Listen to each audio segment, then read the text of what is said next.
make sure if you work away, if our mission is finally accomplished, you may not go and get busy. No problem. Yeah, so get prepared for that. Just talk with busy. We spoke in confidence. Yeah, it's going to begin a great war. No problem, Chief. No problem. So we talk already. No problem. And we talk to him yesterday, arguing about things. That's why you bring to you. If our mission accomplished. Okay. If you don't tell the man, you put him on payroll. No problem. So he agrees everything that's good. No problem. So there are a lot of people already in our land. No problem. Yeah. Feel free. No problem. Feel free. Yeah. That's somebody you take confidence in, but yeah, when you're not hearing the thing, you talk outside, then it means it's lacking. Yeah, sure. Yeah, so working towards what is being pronounced as speculation. Okay, all right. And we'll put this up very soon. So you'll just be prepared. No problem. And you got to do objective analysis in your debate. No problem. If you start taking one side, then you compromise our project to succeed for tomorrow. You're right. So you got to be careful, the meeting, you got to be careful in your analysis. You're right. When it starts. You're right. Yeah, don't go one way too much before they notice that you're being brainwashed. Okay. No problem. So you got to do fair analysis, do judgment, look at the pros and cons and think, why was this thing initiated? Yeah. Yeah, so otherwise you are going to put you on your guard. No problem. Because very soon you hear the noise. No problem, General. The noise, the general will say, you went to your toe. Yeah. Yes, that's far from you. Yeah, okay. See, the issue of that budget coming as a serious issue. The whole budget was auto. Oh, okay. Every land budget was auto. When I say land, the sector summary. So, I'm looking for a video. I try to get it, but I do know most of the video to call me. Okay. The video from the chief was reading the budget figure. Okay. When she said public administration, XYZ, education, this, health, this, the figure she read, and what we agree upon and signed, that went to the Senate concurred with that same figure that she read. But when it got you to go to the executive now, a few 1 or 2 days in between, the whole thing changed. Every land changed. Either upward or downward adjustment in the tune of 20, some more million they were trying to circle and put in places that they would get hold of. Okay. That's why they alter the budget for. Okay. So because you alter the budget, the narrative need to commensurate the adjustment you made. Yeah. So automatically, all of the narrative also change. As to what we agree and pass on, and the Senate concur, after all the adjustment in and all in that play with the budget, they were forced to change the narrative to suit the adjustment made. And we got all of our copies. We have everything from the Senate, the House copy, the budget act. You know, from the budget act, the act has been released. The act has been released is what the minister submitted to the executive, which is what we agree upon. Wow. So that's where the problem coming from. Okay, no problem. I want to stand by. Trust me. So if you can get the video of the recording when the chiefs were reading the budget line, those the areas you are reading, education, health, before the passage. You hold that as your evidence. I see okay, you hold it and listen to what she read. Okay. Then get copy of the budget act and compare what she read. You see the big variance. Okay. To show you how they discovered, they didn't discover, and how they been entangled. Okay. So moving from that, boy, take one Jesus Christ and save you. Yes, I said you got the manpower to us you. So what the people is that too many things you value that people don't like already. You got more people that you harm the people that you did good for. The people you did good for that That picking a group of, you don't do group of female.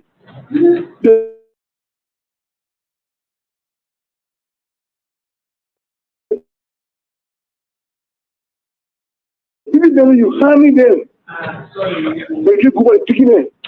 Yeah, the picking up, but I will not know the show. I wouldn't know what they believe, what they cut. They can't help you when the 50 minutes will move. Now what happened though? You're right. Yeah. The man step on oil, step on apple cheese, step on liquid, step on snow, step on dollar. Wow.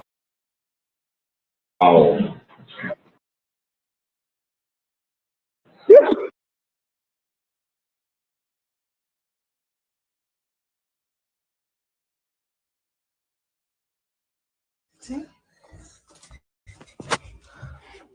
Sorry, Mr. Thomas, this was not recording. Okay. So let me do it quickly again. Okay, I am Martin K. Nkoli, an exile Liberian activist.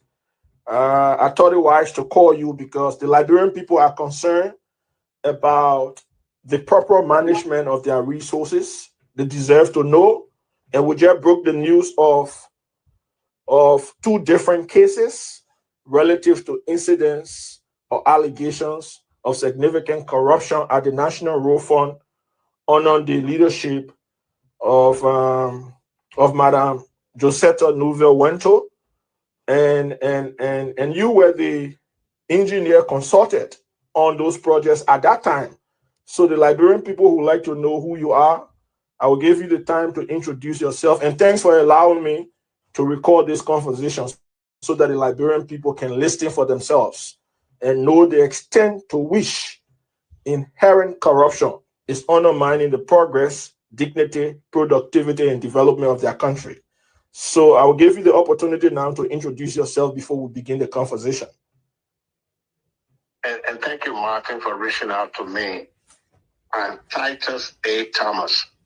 I've served as technical consultant engineer for the National Road Fund from the period of July 2023 to February 2024. As the consulting engineer, I advised management on matters related to engineering at the Road Fund and all its affiliates agencies that we work with. Case in point, Ministry of Public Works, Ministry of Transport, Ministry of Commerce, Ministry of Internal Affairs, and the Ministry of Finance. That was my role as a consultant engineer. Okay, so thanks for the brief introduction. We are going to now go straight into it. So the first thing I want to begin with is the issue of this $410,500 United States dollars project, quote unquote, quality assurance review of road project, that was awarded to a so-called company, Blanco, by the manager of the National Road Fund. What can you say about this? What do you know about it as the engineer, as the chief engineer of this project? Well, the way the project came about in a conversation, and for full disclosure, I was hired by Josetta Nyenwolo. So full disclosure, I want people to know she brought me on for individual loyalty. Right. It's for loyalty to country. Right. First. So when she brought me on in a conversation, we talked about engineering things. I asked, what are the standards we've been used to build and construct road projects? And she said there was none. I said, well, this would be a good time for us to start the process of developing contracts. She agreed, and she asked me to write the TOR, the terms of reference, for this project. I wrote the terms of reference for this project. Wow. If you look at the term of reference for this project that was given to Blico, you will notice that it was so detailed, it was so data driven, because what I wanted to get information. I didn't want to just guess. as an engineer, engineer is a science. Right. It's not something you teach.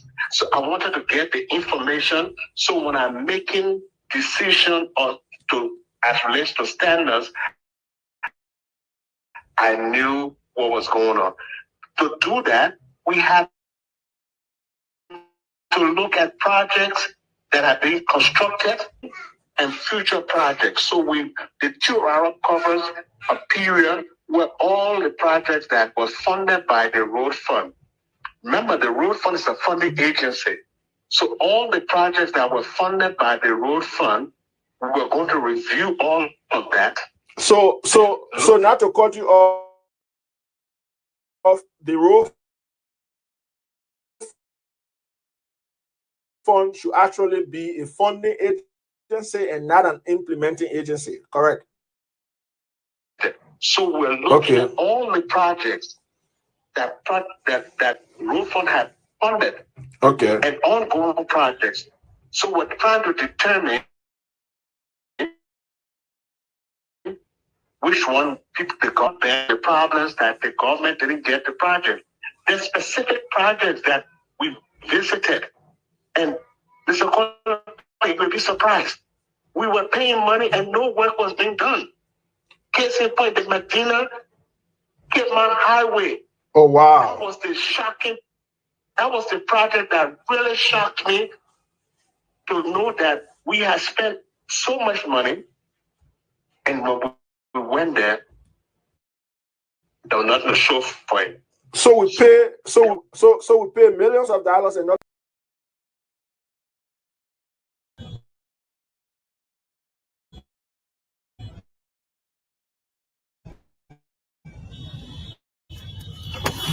Motorcyclists. Okay. Why for? Because see the other motorcyclists there. I think the police have to come in a bit. But motorcyclists are here. This morning, I don't know why. They say they want justice. They want justice.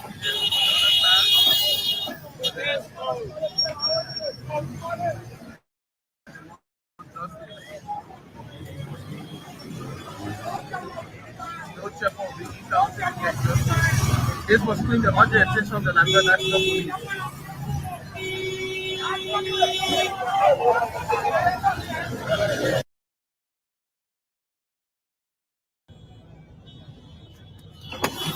Motorcyclists happening here now. They removed the police blockade,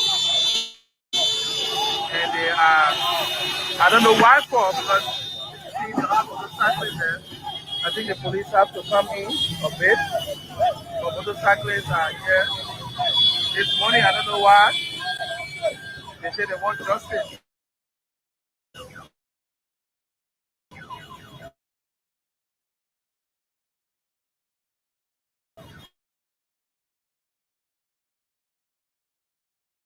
They want justice. The slave community. That some of our guys went ahead breaking to apologize to national government for what took place. We regretted our action. We beg government that this should help us to make us to fly the street, because a lot of us registered our bike to show the bike, and now we are not going nowhere. We are passing all around in the community. So we are come as on behalf of the cyclists to appeal to national government that they should help us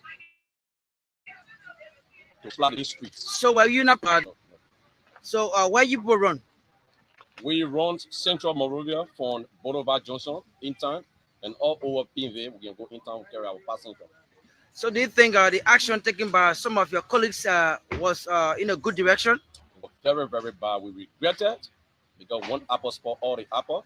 A lot of us here, you can see we have family, and based on this motorbike that we are riding, we're sending our children to school, pay rent, because there is no job right now for us to run for protest. From protest, no.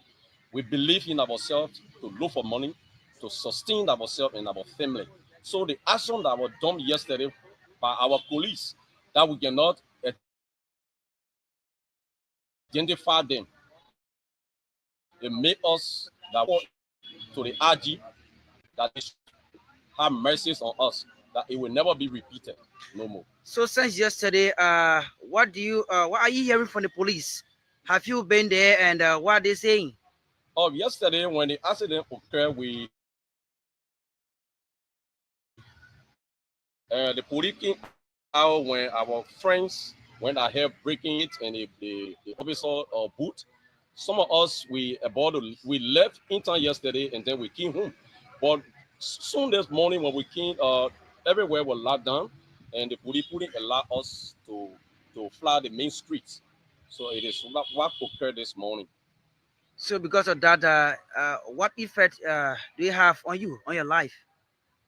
Rest assured, what I'm stating, I'm really, really downhearted because based on the motorbike that I'm riding, that when government came up with the regulations for the RG, we went ahead registering our bike or insuring our bike, whatever government put on us. Some of us were able to go and register our bike because we want to be hustling at the same time sending our children to school. So at the movement, since this morning, some of us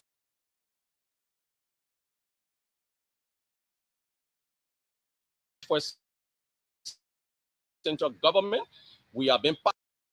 So we thought it wise that we not want to go to political sides and join opposition and do all of this thing to government. So we decided to come and appeal to give us time and come up with a regulation that whenever that you don't have a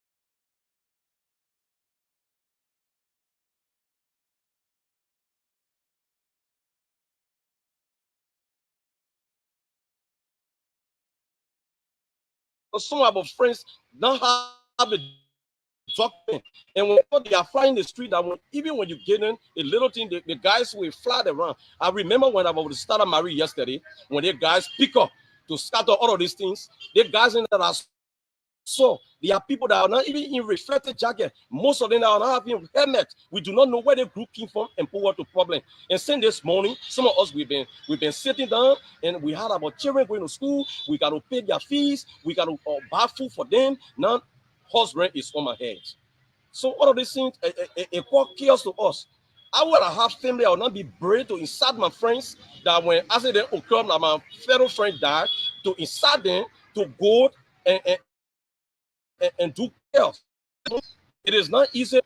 So we are appealing to national government. We are appealing to the RG that they should give us time. They should help us. They should come up with regulations that we will mingle with it and then fly the main street that will be able to sustain we and our family. You are part of a union. Have you reached up to your leadership? What are they saying? No. Are you part of the union? I'm not part of the union. I'm just a motorbike. I'm just a rider. Okay, I think you got some of the friends. Let me just speak to some of them. Your name, sir? Yeah, thank you. I'm Samuel W. Wilson. Okay. Do you have anything to add up? Yeah, to just portrait to what my friend just said, it is so embarrassing for this situation. Since the incident took place, it's been affecting us greatly. 2 days and a half now, 1 day and a half now, we haven't done any other thing. The thing what happened yesterday, it was so disturbing. We cannot even get over it. And for the group that come here, we are from the concerned faculty, or we are from the background of which nobody touch, or we're not from any other political party. No politician are give up idea to come. We are trying to appeal to national government to seek reason to help us in this situation, so we can be able to fly the main street. But you didn't do bad thing to national government. Why are you appealing? No, the problem here, some of our guys, you know, when the state just started yesterday, after they started breaking the cool down from downtown, they came afar PV and all. So it make the police out here, whoever fell know to just bring the kind of other regulation on people to say nobody go to town, nobody go to town. And up to now, we are still here and we are looking at things like even if we not start from the beginning to start impeding national government, the central government, it will take long. So we don't want to go that far. We're filming people. But besides going to town, you can also do your running in Painesville. But trauma, you can't help us. We got more than the start with that in we checking it to come and say now small thing. You can't even run yourself to get what you can get. And more besides, some are usually to go to schools and go me campus and go any campus and do other things. So I can pay 400 or 200 on card to go in town. So I can use the same mobile and go after school and come back to Peabody. So these are some of the characters we are facing. So are you willing to go in dialogue with the police? Of course, I'm 1,010% willing to go to dialogue with the police. Whatever regulation will council, if we shoot off, we can go that way. We don't want to go the way of any other politician. Thank you. Your name, sir? Yeah, I'm Gregory S. Scotty.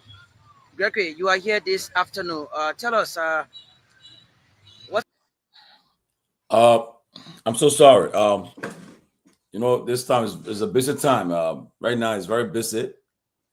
But what the guys in the studio? Y'all join me in the studio till the guys come, man, please.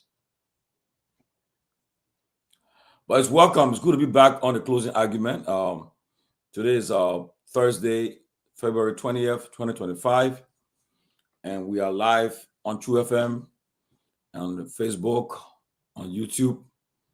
The closing argument is right in your living room, in your bedroom, at your working place, wherever you are. Closing argument is there to you. Yesterday, Lofa Julius said that if I can get Samuel Koga on the show, he'll give me $200. But the $200 he will give me, I don't want it. I would dedicate. He will give $200 to my guys in the studio.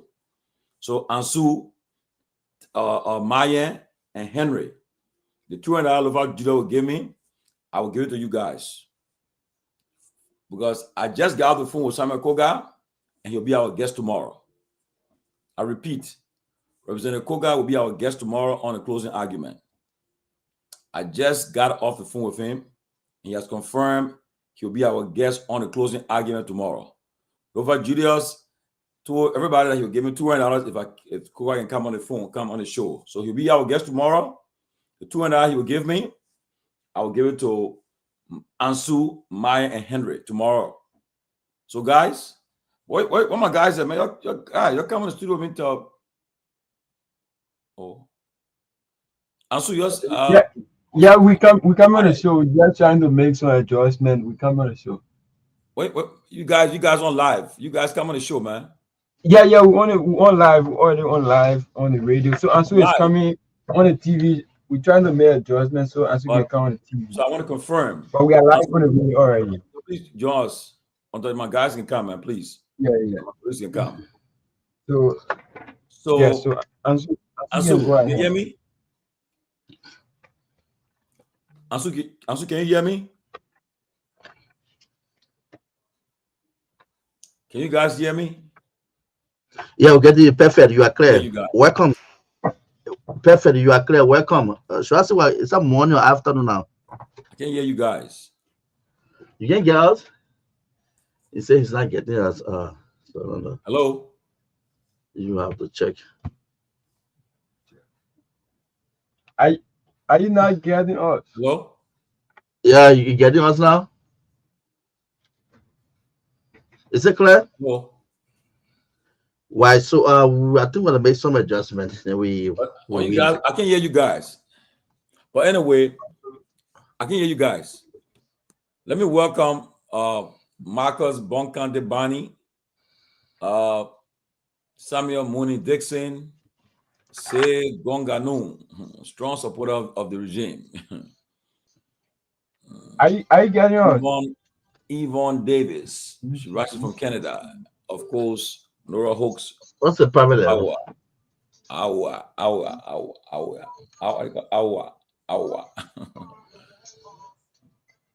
You can hear that? Oh, you can hear me, eh? Can you guys hear me? Yes. Are you getting us? We are getting you, but I don't know. You say you are saying. Hello? Is it clear? Oh, guys, y'all hear me? No. Ansu, you hear me now? Yeah, I'm getting you now. Okay. Good. I'm sorry. I think something will happen here, but it's good that you guys are okay. Norose, loud and clear. Good. Thank you. Okay, so I was saying that Grace, welcome. Thank you, Tomalin. Yesterday, Lofa Julius said that if Samuel Kogar comes on the closing argument, he'll give $200. $200 he'll give me tomorrow. I'll give it to Myean, Henry, and Ansu. So I don't want the money. The money he's planning to give me, he'll give it to my 3 guys in the studio. Because I just got the phone with Representative Kogar. He'll be our guest tomorrow. So Lofa, please make good your promise, and your promise should be made on the show. Send the money to the guys. When the time they receive it, now I know everything is set. Because tomorrow, Representative Kogar will be our guest. He'll be live on the closing argument. So I want to make sure it's clear. So guys, that in America, when the people make better that they don't give it to the person himself, they'll give it to charity. But I don't want to get charity like bro. So I charity to my man. Yeah, I tried it my man. So tomorrow y'all get your free $200 there from Lofa Julius. If you come here, I will make sure he pay that money. No excuses. Yeah. But anyway, Chris, good to see you. Let me again welcome our viewers watching. Again, we got Marcus, Bon County, Bonnie, Samuel Mooney, Dixon, say Gonganu. We got Yvonne Davis from Canada, Nora Hooks from Iowa, Kegati passed away, Blair Sompong Batu, Joseph Molly Walinkende, Jawan Ja. Welcome all of you guys. We happy to see you guys. And also I want to bring you, I just spoke to Mr. Cummings. He said I should greet the platform. Mr. Cummings confirmed that he will be our guest. He already confirmed he'll be our guest, so he will let me know the exact date. Because he have a schedule problem with his trip to come back to the States and Liberia. What are you doing in Liberia in America? But he'll be our guest. He just confirmed to me he'll be our guest. So tomorrow I'll give you a specific date. He and I just will talk earlier today, and he will be our guest on the closing argument. So we look forward to having the opposition leader of the opposition Alternative National Congress, Mr. Alexander Benedict Cummings. So that's have been confirmed. So, but today, maybe Grace will get an opening, but a lot to talk about. I'm hearing that the president, they are thinking about not allowing the Commission of Immigration, Steve Zago, to return to his job. But I try to confirm it with the executive mansion, and they are tight-lipped. They say they're not aware of it. They cannot confirm or deny it. Okay, that's the thing. They cannot confirm or deny it. The guy was suspended for 3 months. He shall return the job. I'm hearing that he will not be allowed to continue. There are a lot of rumors behind what happened. Some people are saying because he did not arrest Samuel Pewee at the airport to handcuff him, all this stuff. But again, these are rumors we're hearing, but that's one of the reasons why. But again, we'll see what happens. But Grace, welcome, and give your intro and let's get the program going, Grace.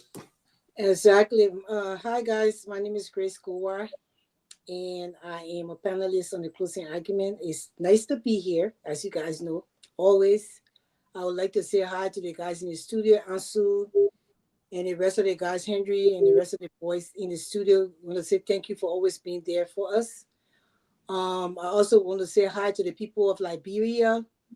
We love you guys. This is why we are here, including the people in the diaspora. We love everybody. We are all Liberians forever, I will always say. If you want to show here, we ask you to share the show. I see other platforms, they put a share 500 times. You share the show. I share all the time. I share the show. If you're watching, at least you share the show to 5 different platforms and in your messenger.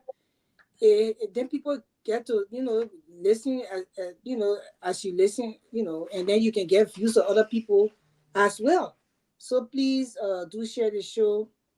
We are pleading to you to do that.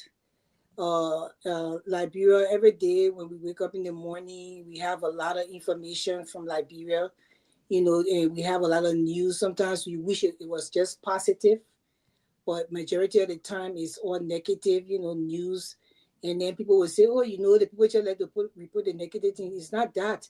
But if things happen in the country that is not right, the people have to report it.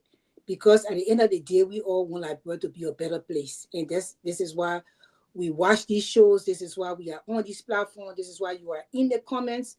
Because we all, at the end of the day, we're giving some contribution to Liberia. Even as you make your comment, you make your post, we're giving some contribution to help Liberia be a better place. And we are shining the light on the ills that is stopping our country from going forward, among other countries in the world. So I would like to welcome you again. I don't Tomalin have our different topics, but one of the things I wanted to stress on was that the employees from youth and sports, I'm hearing that they haven't taken pay for 7 months. If you're an employee for youth and sports and this is happening, you want to engage this and come on the platform. In Boston, myself, the rest of the panelists on here, our names are listed every day. In Boston, somebody says something, because it's not fair for somebody to be renovating the office for $169 or $190 something $1,000, and people not even getting paid for 7 months, and somebody using that thing to just renovate office. It's a concerning thing.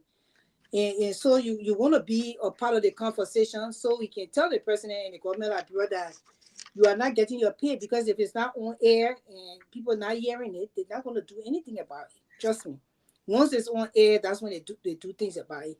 And I also heard that, but I think somebody will bring it on later on, that Jeremiah Kuhn, the vice president, is coming to America, and he's going to be in Philadelphia. They have these people having a welcome event for the vice president, Jeremiah Kuhn, which I found very, very funny, because so many allegations against the vice president, with him being behind, the removal of the speaker. It is alleged that he supported these people in removing of the speaker. He was one of the people that put money down for the people to be at the hotel for months just to remove the speaker.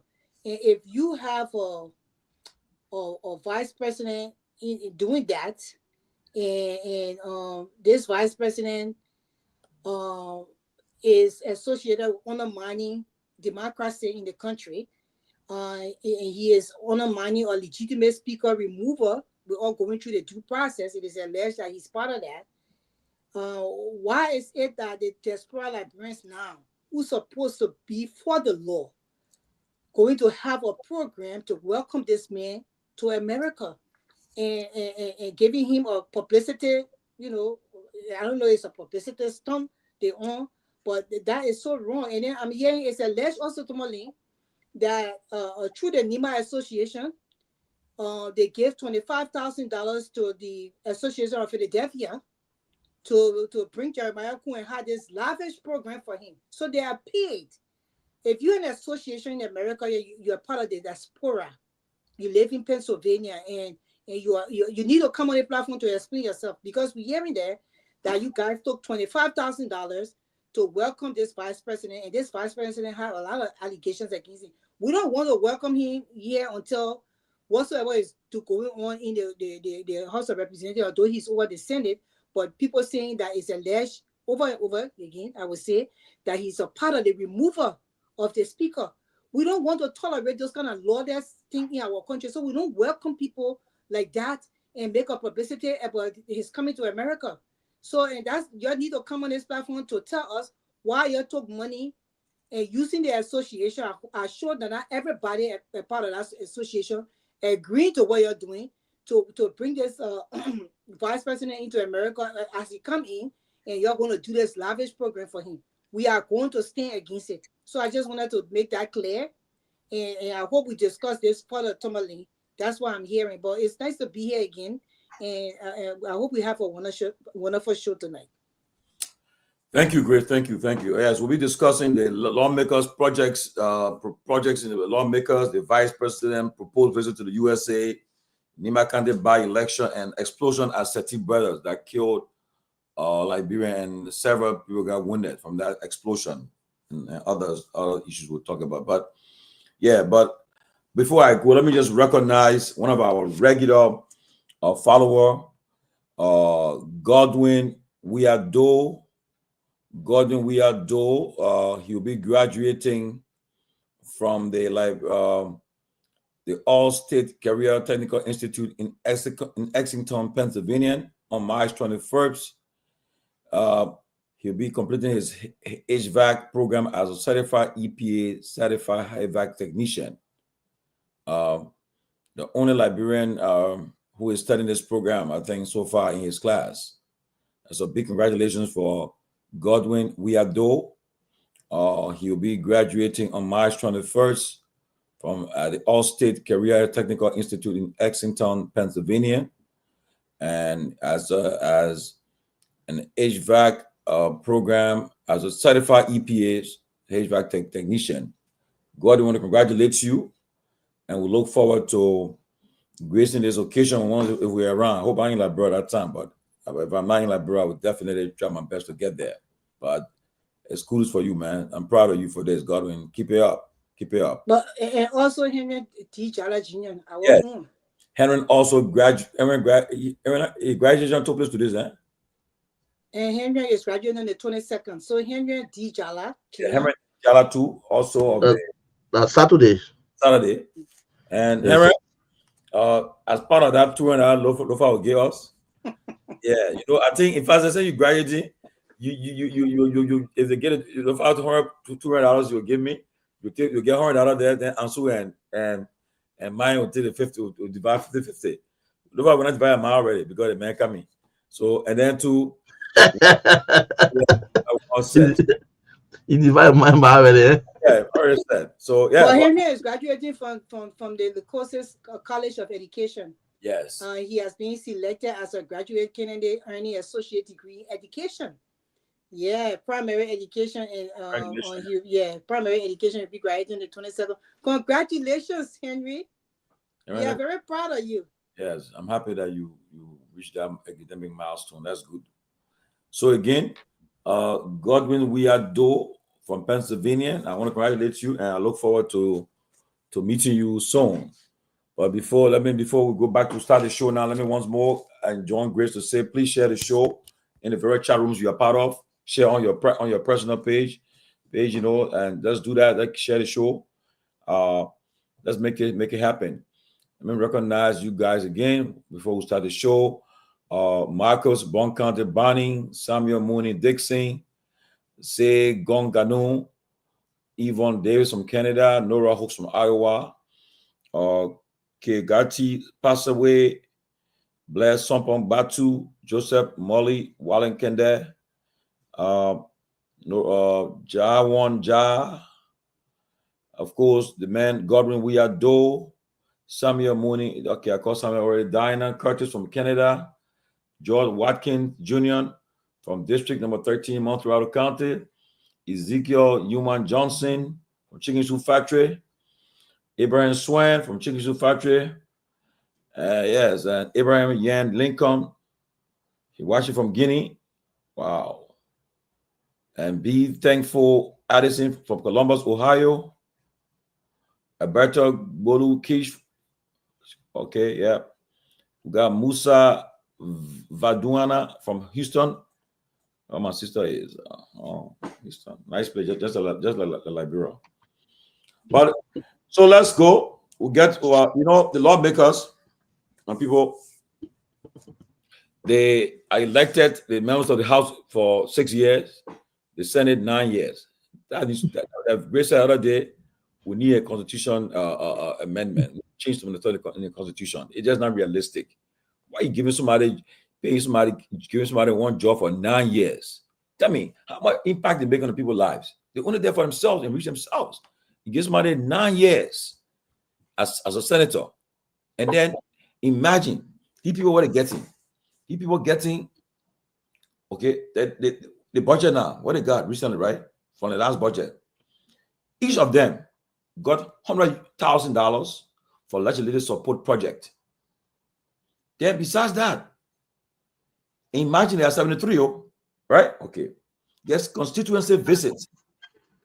They give them 1,479,913. Yes, for constituency visit. Then they have the legislative hearing, 9,156. Look, besides that, they get 20,000 again to visit a constituent. Then they get them 45,000 for brand new vehicles. That beside the salary they're getting, the benefits they're getting. Okay, this is what's happening. And now, apparently, because they know that the people are about to grill them, to question them, and all gather this morning, we see that they putting their project up on Facebook. Shameless people putting projects that the money that they have received, they put a project up that does not even represent the project that they're putting up. I mean, it's a disgrace. I'm surprised at my own friend Todd one way. I'm surprised.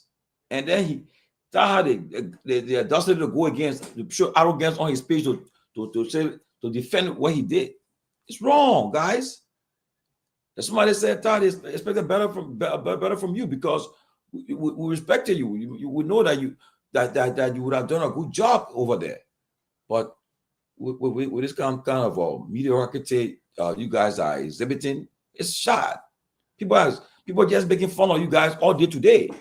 Not one person praise you guys for what you guys are doing, besides your blind supporters who will come on people posts and try to attack them and defend what you guys are doing. But it's a shame, though. It's a shame. And that's why we maintain that it is important to elect mayors, to elect people, because when you have the money, it shouldn't go to lawmakers. Okay? Put the money. You call the meeting of the citizens, of the county. Say, look, I went to Monrovia. I fought to put 300,000 in the budget for our county, or my district. I put in the budget for us. So now I want us to sit down in this community meeting and let us decide what we will do with that money for this budget year. You want us to renovate the high school that year, the clinic that we got here, or the hospital that we got here, or the park. I mean, whatever you want to do, let us discuss it right now. And everybody can come to understand and say, well, the money you got, you want for to renovate the school. And then what you do, that very money, you ask yourself, all those who are masons, who are carpenters, all of you want to hire the simple that living in the town, who hiring you. The contract, your own self will build a place. And you hire them, and the money is right in the district, in the county. Okay, you want to bring somebody from outside the county do it. You get plumbers there. Everybody, you have somebody in our county that have some career that they can do. So that money now is put on our project. It stays rest in the area there and help that local economy there too. But instead, one lawmaker take it and pack it, and then you go and say, I bet in this thing. Man, I don't know, but you guys can post on the pictures, or let's see on the picture. I'll be so happy. I beg you guys. You'll go on the pages. I think I tag one way. My own big sister, Ellen Atto, from Maggie, County. You got the one from, what other guy need? From Matthew Joe. Y'all please put that video there. I saw one even made of lipo and all you were dedicating your lipo. Can you imagine that? Look, let me tell you something, Tomalin. Lack of accountability. Any government position that you have to sit in for 9 years, 9 years is too long. It's gonna be a lack of accountability. It can create the disconnect between elected officials and their constituents.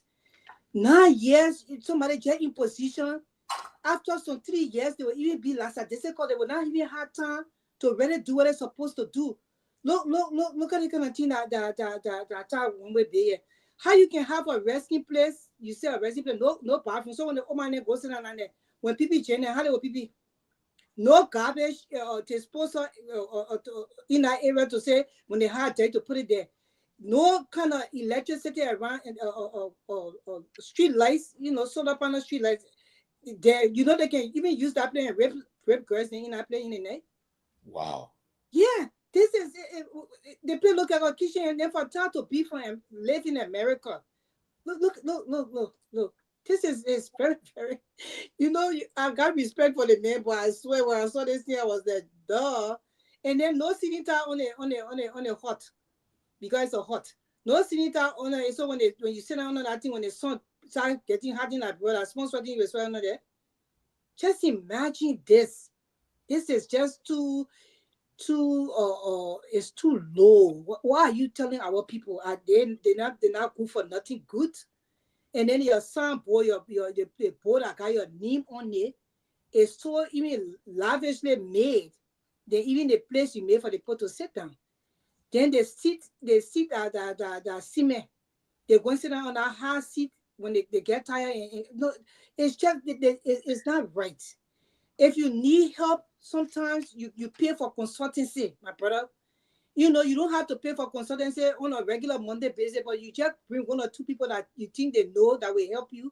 You pay the little consultancy fee, then they give you information on how to do these kind of things that you want to do it. But although you were put in the house to make laws, even if you make laws and your colleagues don't sign it into law, it means that at least one time woman where he made 3 different or 4 laws, and these are the representatives and I did not sign the law into books. So we're playing the representative, especially if the laws were very good laws for the country and for the people. But for you to kind of build it hard, because everybody showcasing now that because we say we want tangible now, so you say okay, we big kitchen said that tangible. No, we don't need this. Our people are not so cheap for you to pay that kind of hot for them to say on it. It's not right for them. It's not right for you. It's send no good message. For your position you in now. So even if you want to run again, the people will say, but wait now, so you can't run again to pay what now? Build something that will look good. That is not good at all. I don't know Tomalin, but so that who did that Prince told that the guy would be Akara's grade, right? Not the guy who to Akara's grade? He the one did a level? Yeah. That the guy that be Akara's grade? Yeah, Prince told that. Prince told. Oh, yeah. Prince told. There's a guy who just got in the house. And look, and my people, now other people can be said running for. But again, Liberian people are listening to us on the radio. Listen to us. We tired talking it. And the thing about it, we are talking from a place where it's not to say, you're just talking because you guys don't get a job here. No. I agree. So our friends, they leave for America and go there and embarrass us. I was talking to one of my brother last night. They want that Ellen Ato Rare. Somebody can fall down that thing and get hurt. For my giving county. And these people, how will you put this thing on the same yeah, that. And you put balloon off. You put balloon so you can dedicate this thing. I was in Liberia last year. I sat down with it when Kofa organized the retreat for them. I sat down with them with her. I know her very well. And mind you, she's very close to my mother. I will tell you the truth. She's my mother very close. But we're talking. The thing about me talking like they want. We're talking because it's just not fair to the Ellen Ato. It's just not fair to the country, my people. The money I call, let me call the money again. They take our people for a joke. People receive 100,000 each for legislative support project. Besides that, they got 20,000 for constituent visit. Then they got the various hearings that they sit for hearings. They get in, they share 9,000 among themselves. Then all the thing I'm saying, besides that, is besides the salaries and the benefits that they receive. And then they just go for 5,000 for brand new cars. The money, let me tell you something, the money about very bridges in Nimachi. Let me go pay my own bridge. Look. No, but you see, representative being building nothing before he ever became representative, you were helping the people. So you just continue your work that you were doing. But when you won't follow suit for people doing stuff, you need to follow the right way. Even in Nima County, that welcome or welcome or station that the Nima County superintendent put there, it was just like, how you go put a welcome station down there and you go welcome in Gio. You forgot that Guar Mano Mandingo live in that place. If you wanted to follow suit as many people building welcome or centers in the different countries, do it the right way. Do it with the right way. If you don't know, you ask questions. But you that lady build that bridge. She heard. I guess she heard on your ability building bridges. But you that was I said. The man was building those things. He was helping the Nigerians. He was doing all those things before he ever was voted in as representative. So he just continued doing it. It's not that he just got there and started doing it. So I don't understand what they're doing, but everybody seems to be very confused. You see this? This is what you call. You see, this is a work here, right here. So they say, "Oh, that no, let me friend now." And you see, one thing I'll tell you, people, I'm not saying that all figures are equal, right? But you see, in economic America, ask anybody that on the platform here that live in the States will tell you, before you become lawmaker here, most of them are millionaires. Majority of them are millionaires. You see the network, like the guy they call what the man name? The guy from what his name? From California. That man network almost $100+ million. So when it comes to that's why we see when they're in the House of the Congress here, they ain't care. They don't care whether you president or not. Just like only the Republican in a few days, that only they decided to be so coming to Trump, but they don't care. They can speak their mind. You got to know that they depend on money to do it. They're good. When they come to Washington D.C., they're fighting for their constituents.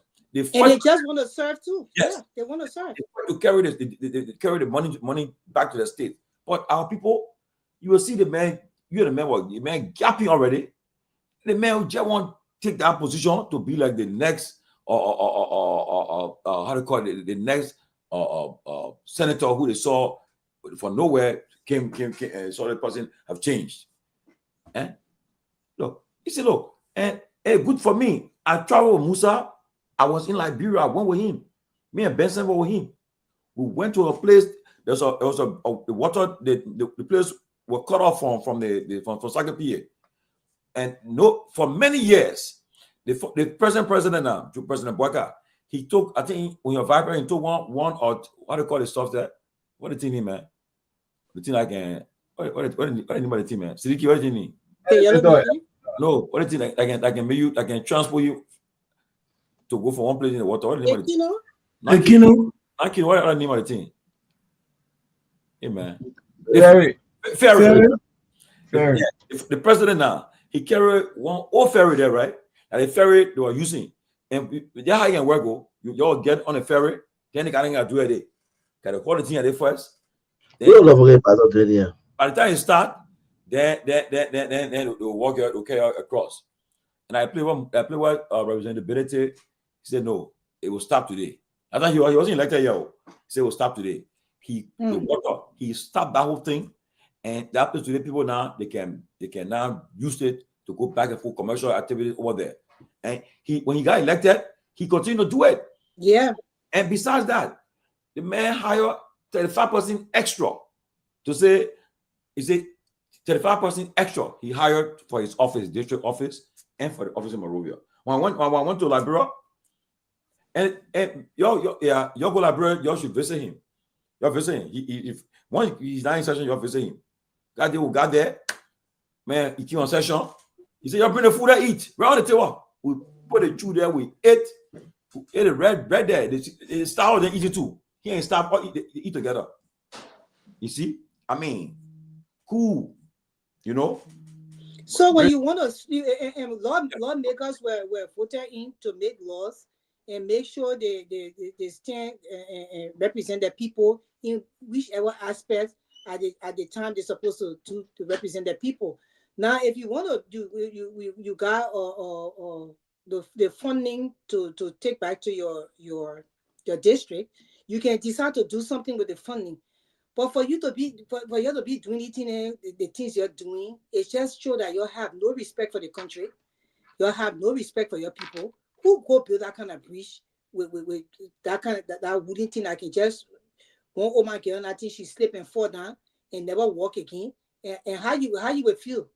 And then that thing that one way they call it resting center, you gotta go and restructure that thing, my brother. Make sure you build a government toilet there, build a pump, a hand pump, everything so that people can have, the real facilities. The facility will be constructed nicely that when they rest, you say, yeah, this is a resting place. Like the trucks here in America, they have a rest spot. When the people park their trucks, they go, you will see the bathroom, everything there. Even sometimes you see convenient machines to get something you want to eat. That's how you build stuff. Our country not mediocre. Don't do that. We have to talk about it. We're not going to lay us slide. We're not going to lay us slide on these things. This is wrong. So you don't treat the people that you treating like they're nothing. This is the 21st century. I mean, look at that kind of thing. Look. I mean, I remember when I was student council president at the project we used to do. I think people were doing high school. You put a bulletin board, you put bulletin board and flare pole. That's what people can do for high school student the project student government will do. I mean, this man, he fought to get and you're re-elected. I think you're re-elected. I mean, you get man just 6 years just can't do the mess. And then he said the trainer and he's saying that there with scissors in hand. He's probably trying to cut ribbon to dedicate this kind of nonsense he put there. No. I mean, it's a disgrace. It's a shame. Very much shameful. Ricky, welcome, my man. I just talked to your political leader before I came on the show. Well, a good conversation. Well, welcome. Yeah, it's good to be here. Good evening to everybody. So, it's kind of interesting, the conversation I've been listening to, but it's also serious, very, very serious. What will interest you to know is that all those things those guys will be doing, they pay them for it. They give them money for it, for legislative project. And if you just take a phone today and call Ta and say, Ta, how much you invested in our store you posted today, that will tell you, say, 15,000 US. That's not even worth 3,000 US. The most expensive, structure that I saw in the post that Ta posted today was a sample, a Bible Ta had the photos on. That's the most expensive thing. Let me interrupt you. The guy that can be chairman of your party. No, Ta will not be chairman. Ta not even member of ANC. That's the first thing.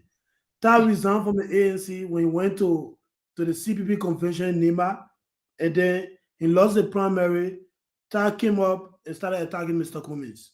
And that's some of the sacrifices Mr. Cummins, took on in the CPP.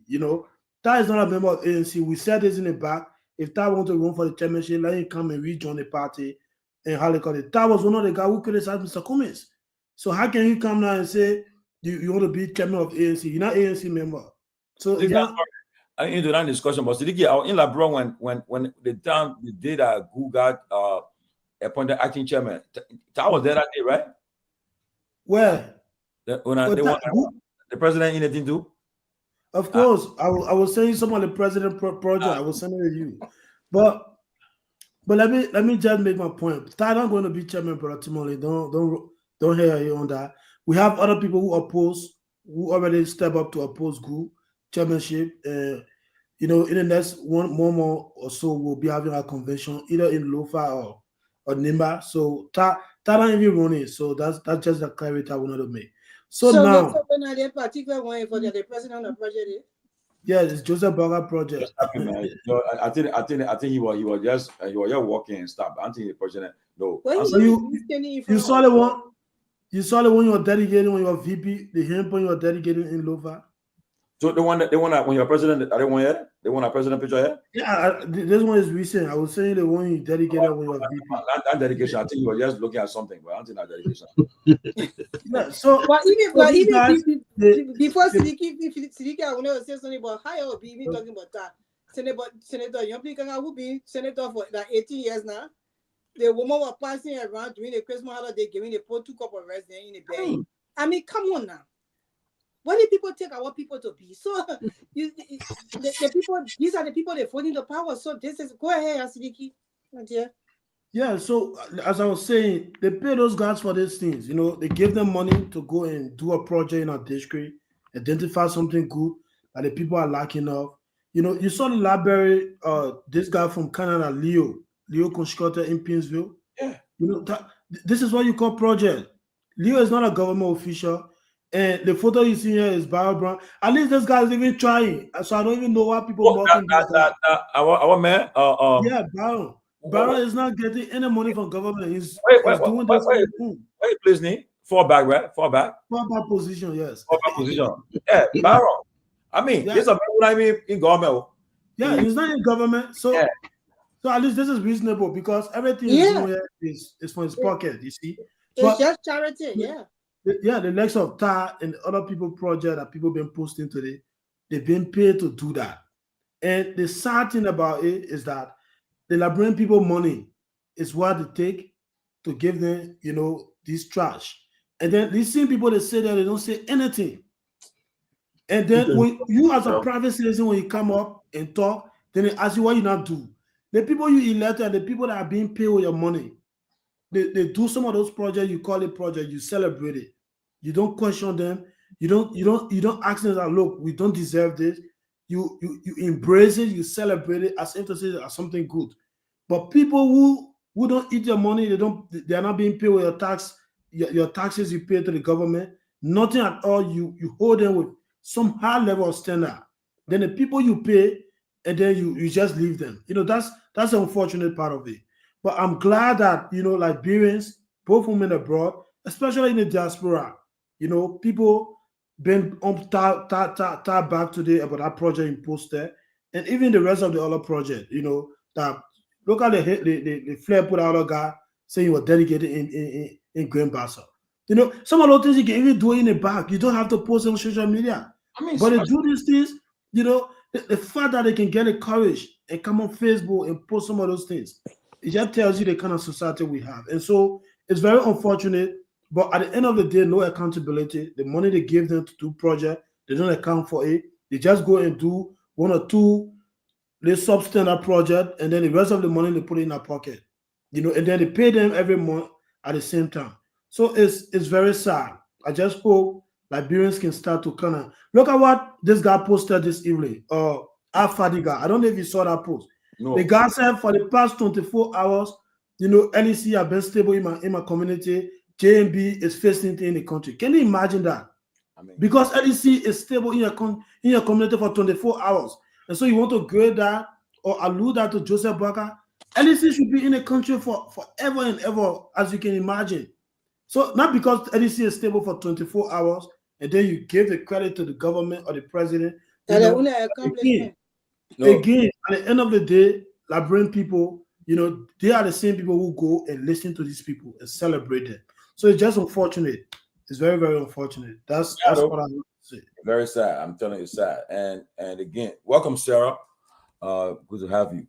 Look, thank you. As a Fadiga from the day I saw that tape where he calling for President we have to die in airplane crash, I was just I don't care.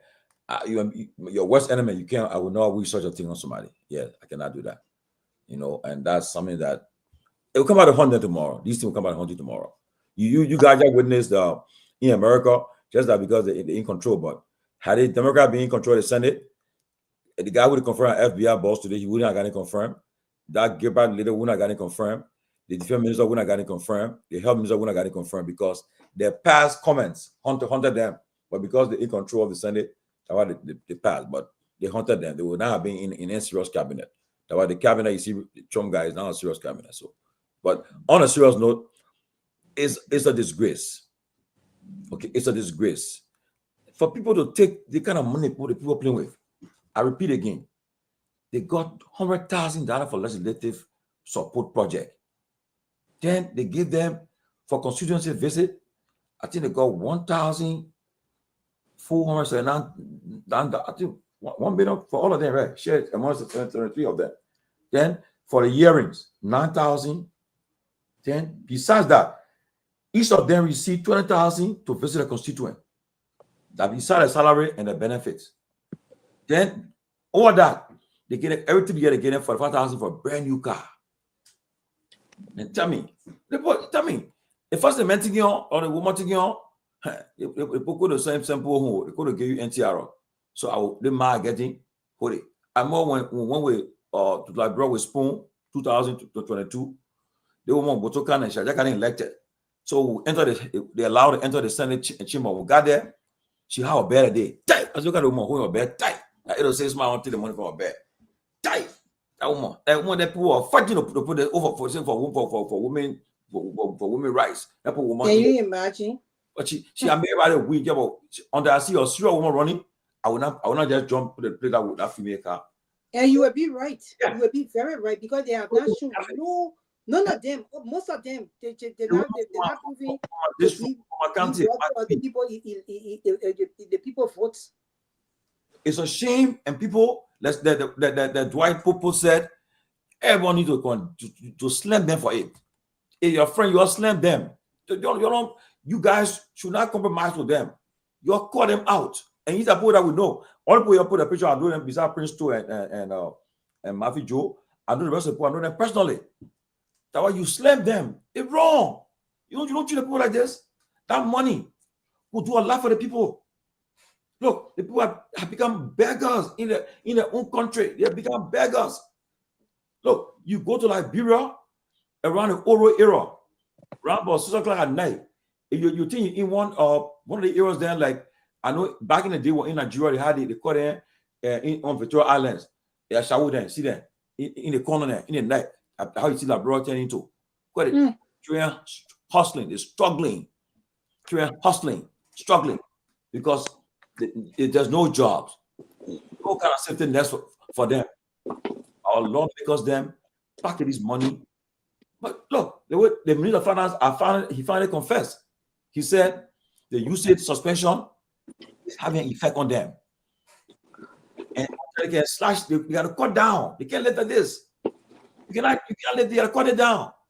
And mind you, the reason why some of them not talking about the thing happening in the Senate, you got to get money in the budget for them. Money in the budget for them. Budget business. You heard but Richard Cool said on the recording. Because they put money there for this and that thing. But like bring people look in some country, all have been Senegal, right? The citizen got right where they did in Senegal. They marched at the capital city and overturn that place. But the people when they're talking, they're silent. All that happening in the country, they say now that people just playing on their mind. When they come in, you see them cheering them up. Yay. Well, so, that's what I was even seeing right now about Vice President Jeremiah Coon. This man, just imagine the people in the diaspora that are supposed to know better. They'll come on now. This man is alleged and is in broad daylight that he is fully responsible and in cahoots with a so-called majority black. He was the orchestrator of them removing a legitimate speaker that they couldn't even remove. They forcibly gangsterism. Let me just say that. Try to remove the man. The man stood his ground. This vice president is coming to America, and the people in the diaspora Liberians, it's alleged that they were paid $25,000 through the NIMA Association for the Liberian Association in Philadelphia to welcome him and boost his morale.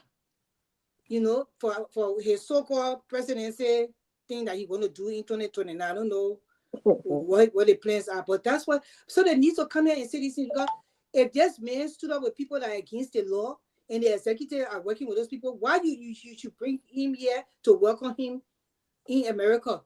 So if you believe in the law, why are you doing that as a diaspora Liberian that's supposed to know better that in this country the law is a bar here, bar in this country by us? How will you do that? And that's the thing we keep on saying. You guys are the ones that making these people to feel that they're above the law. He's not supposed to be welcome here at all.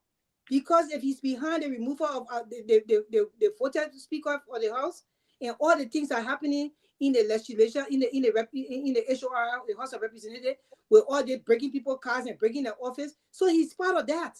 Why are we welcoming him here? He should make sure that is fixed.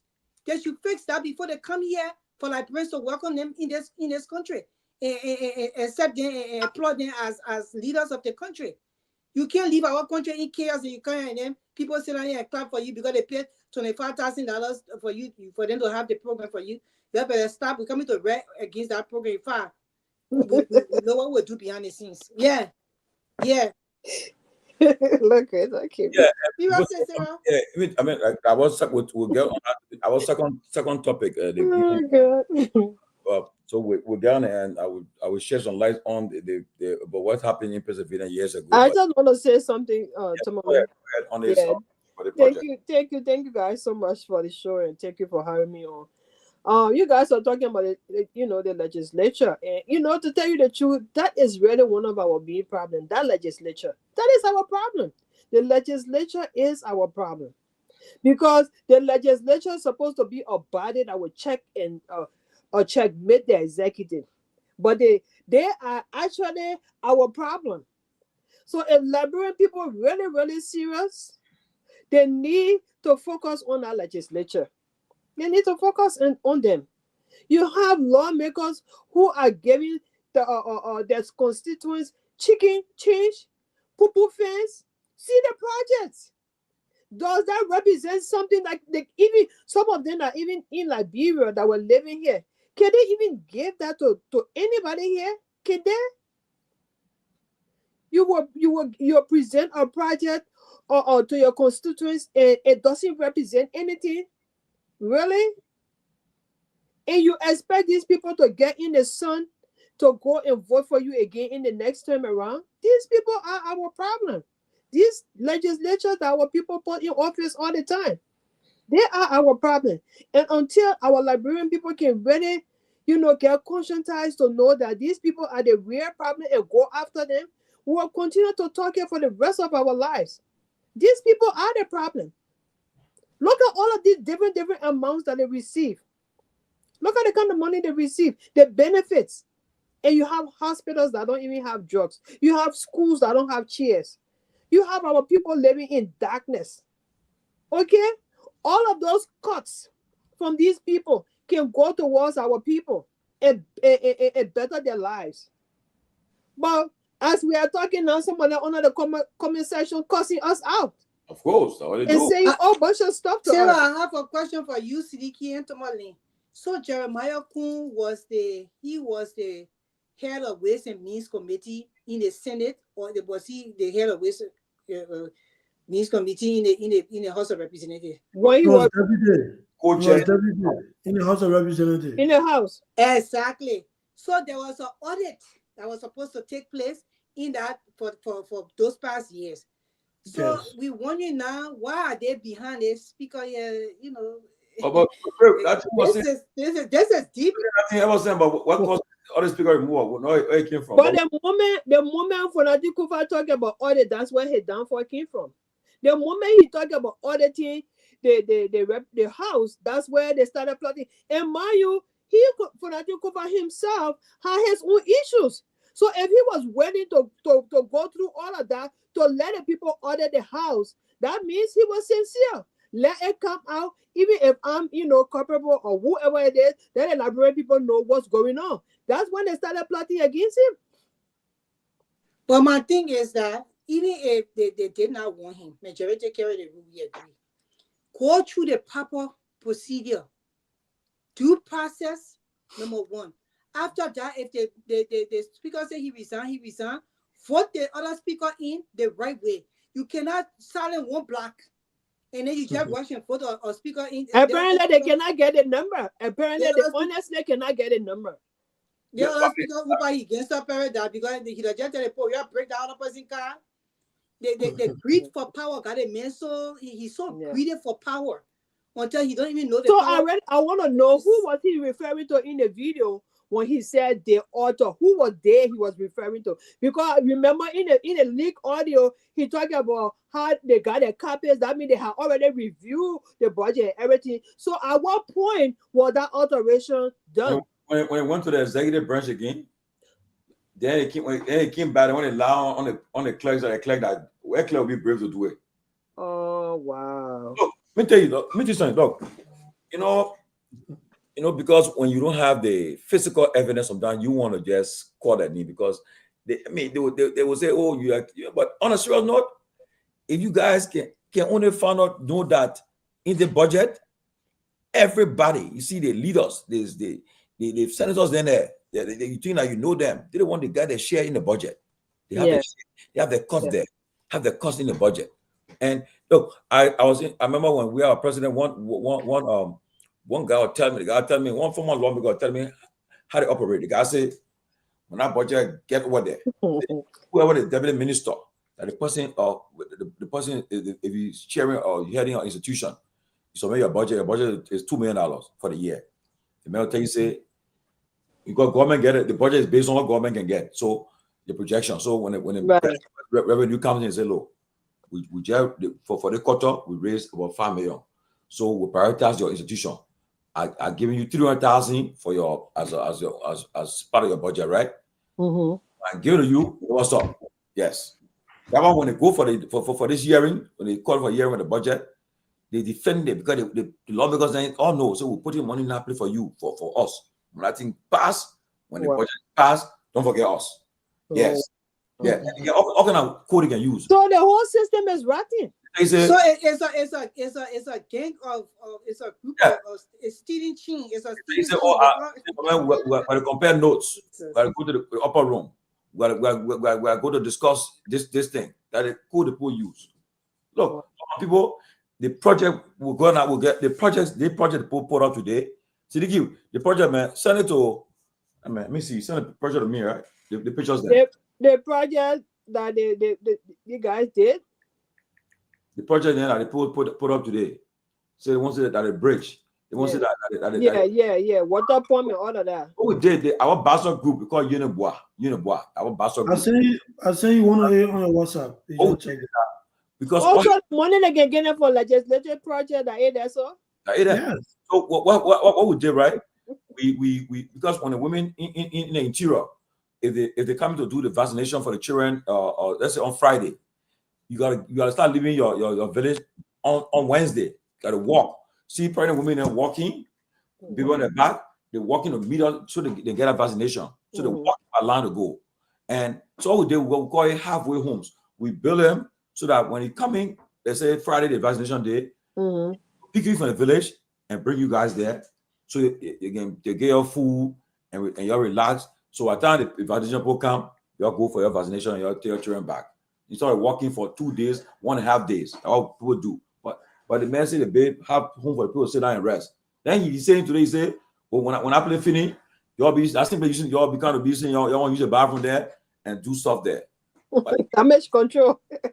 So the people will walk that distance and go rest to that place. That place will rest with maybe that one or two. I mean, if you want to do something, just do it right. The place itself, that place that resting. What can you? But again, that's a disappointment. You want to do something for your people, do it right and do it with exceptional, quality. Let the people know and feel that you've done something for them, and let them see value in it. But to just give them palm touch and say that's something. But it's not that they're even doing something for them. This is funding that is given for them to do legislative projects. Right. So the money is for the people. It's for the so they get them quality. Get them quality stuff. That's again. I just want us, we can talk whatever we want to say to these lawmakers, but on the other hand, Liberian people should take some of the responsibility, because the first thing, see how these people are elected. When you are in Liberia during election time, they'll be chucking those people from one district to another for money. Yeah. As if to say, when you in a refugee camp, the way people can be packing your bed, your mattress, everything. That's how it is in Liberia during election time. Somebody running in Nima will come to Maserati and bring 15 NTA buses, give each of them $20. Yep. To go and spend 1 week to register, and then they come back. They come back for the. So tell me now, if you spend all that resources, you spend all that money, to get yourself elected. Of course, the thing is a business. Because, at the end of us today, just move on this show, go to Liberia, say you're going, preach your idea of vision of running. You without giving money to anybody. They'll say that man is serious or that woman is serious. That's the first thing they'll tell you. But if you get money, if you go over there, you get each of them $50 to take them to your district, register, you feed them everything, you bring them back. You spend thousands of dollars. Once you win, you want to get your money back. Some people take credit. One of the lawmakers in District 12, Fatima, who can be on spoon. Fatima were attacking the other guy. Say he credited money in the US from Somali, he refused to pay.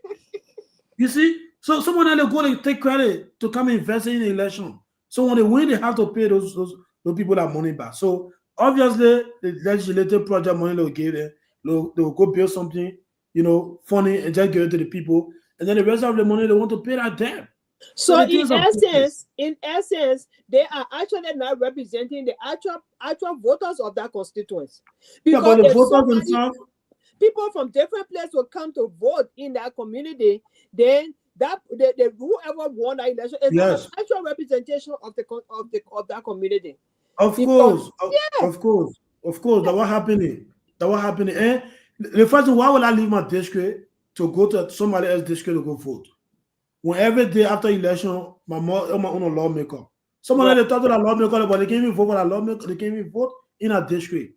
They will go to Nima and vote, but they come back to Masurado and they be attacking the representative in Masurado. Right. That's what they do. So there's no standard. That's why you can see anybody today say, you can see Professor passing around saying that senator. So that's the kind of country we get. Anybody can just walk out to this, I want to be president, I want to be representative, I want to be senator. And I even heard they were bringing some people from Sierra Leone, from Guinea, from across the border areas to even come in to vote. So, a lot of work to be done for that country. So we can say, trust me, that work will be done. 2029 is a whole different work. We just pray for long life, good health. Liberians, their eyes are opening. 2029, it will be a whole different work. They will get a shock of their life because they will be removed from power, and they will be protected, or the right people will sit in that position and change Liberia for the better. But you got a lot. No community has 24 LEC in Morovia now. You see, then you go and just put that kind of post on jail. Like I done hustling for a job, brother. People, let us take it serious though. We are. LEC has been. Which community he live in that had 26 hours? I mean, how you do this to yourself? How you come and people living? That same guy, somebody was asking which community he living in. That same guy sent or disgracing on spoon that he not staying on Abi Moda hotel, he pay for the hotel bill. Oh, I even think that he's staying in a house. He's staying in the main hotel. They even wanted to raise money and pay a hotel bill. Are you serious? Yeah, of course. Center Water Spoon, like my friend. So the guy was talking about him on the show. They were on the show together. The man said, Fadiga, you know the party people can't take care of your bill. That time I remember that was government minister. And the way the man resigned a job already, obviously they may be behind about to pay a hotel bill. So they just lie. They do these things because even if it's true, even this statement is true, that 24 hours there's an electricity somewhere. So what? The people deserve it. That is not an accomplishment. Yeah. It's not an accomplishment. They deserve it. They're supposed to have electricity. Exactly. How electricity is supposed to be another propaganda topic? Like, come on now. So, people, that's where we are today. Maybe we'll give me another 5 minutes to talk about these projects we saw today. We'll move to our next topic. But I would say this is not fair to the country. It's not fair to the people.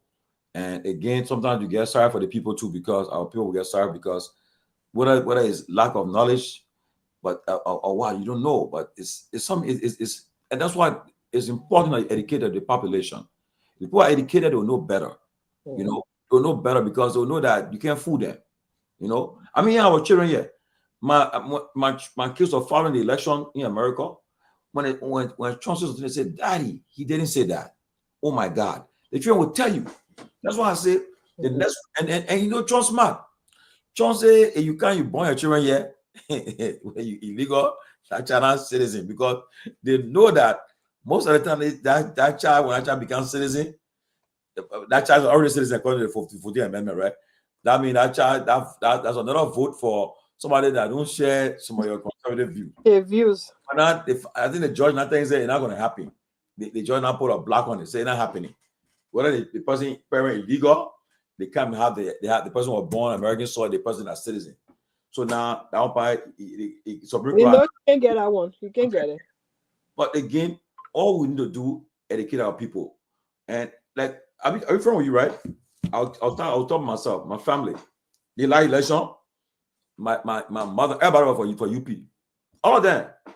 I said, I don't care what you can say. I said, I can now support that paper. I'll tell them. How if I'm a guy, I say, you can support. All them, rescue. Since the guy elected now. When I say, my friend, I'm not in power again. I'm not in power. Yeah, man. So right now, I ate that. But honestly, I know. Okay. And they say, oh, but my man, you friendly, they put in the. I said, no. They put myself friendly, but not. I'm gonna go better for nothing, for a job. Not my place there. Yeah, I'm my place. Because you all put your hope in one group of people and lay you down. What's happening right now? And I see some of our friends there who in America who are supporting the rescue team, they so ashamed to kind of attack now too, so they be attacking. They were attacking somebody who are part of them too, who are against them now. Attacking the people. So again, my people, it's a sad thing. We have opportunity to be on platform. We do our best to educate the people, tell them, say, well, y'all keep voting for the same people, y'all get the same results. And I pray and hope that they will learn from these mistakes, but apparently Anthony will learn, because you have election tomorrow, they'll go for the same people. Okay? And what the people can do, Grace, Sarah, and Siddiqui, for instance, election is 2029. The budget that will come for the 2028-29 budget, they put money aside for them for the lawmakers and for the campaign. Mm-hmm. Yes. They make sure you put money aside for the campaign. Some of them can be way and say, I'll take the gamble. I will put all my money in my campaign, then I'll win. Then I'll be broke. So they can be gambling and say, what? They mad. I put all that money in the campaign. People can't fool me, they vote for me. Then after that, they are broke again. You see the other guy, right? Solomon George. Hey, Jerry, that one for CDC. That's a man who was still CDC stalwart. Now, mind you now, he went he begged, he'll be a second time begging. He went to one time and begged, say, I beg you. You see, for criticizing and attacking. He went and begged, we said, please forgive me. But because now I'm hearing, I think he met with the vice president, and I think Boga gained job. So he had a press conference, just slammed the political leader and said he resigned. But they come here and on appointment list very soon. That is vice president operation over there. The vice president knows about it. The minister job to get him, then the case closed. When people, I will leave you for a short while and come back. But I just wanted to stress that voters' awareness is so important. If we want our people to vote right, we can't just sit here. Maybe we need a show all by itself just to give the people information on voting and voters' awareness, voter mobilization.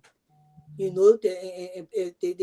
attack misinformation, giving them all we have to do community outreach. Go to the rural areas, tell the people how important the vote are, what you're supposed to see in a candidate to be able to vote for them.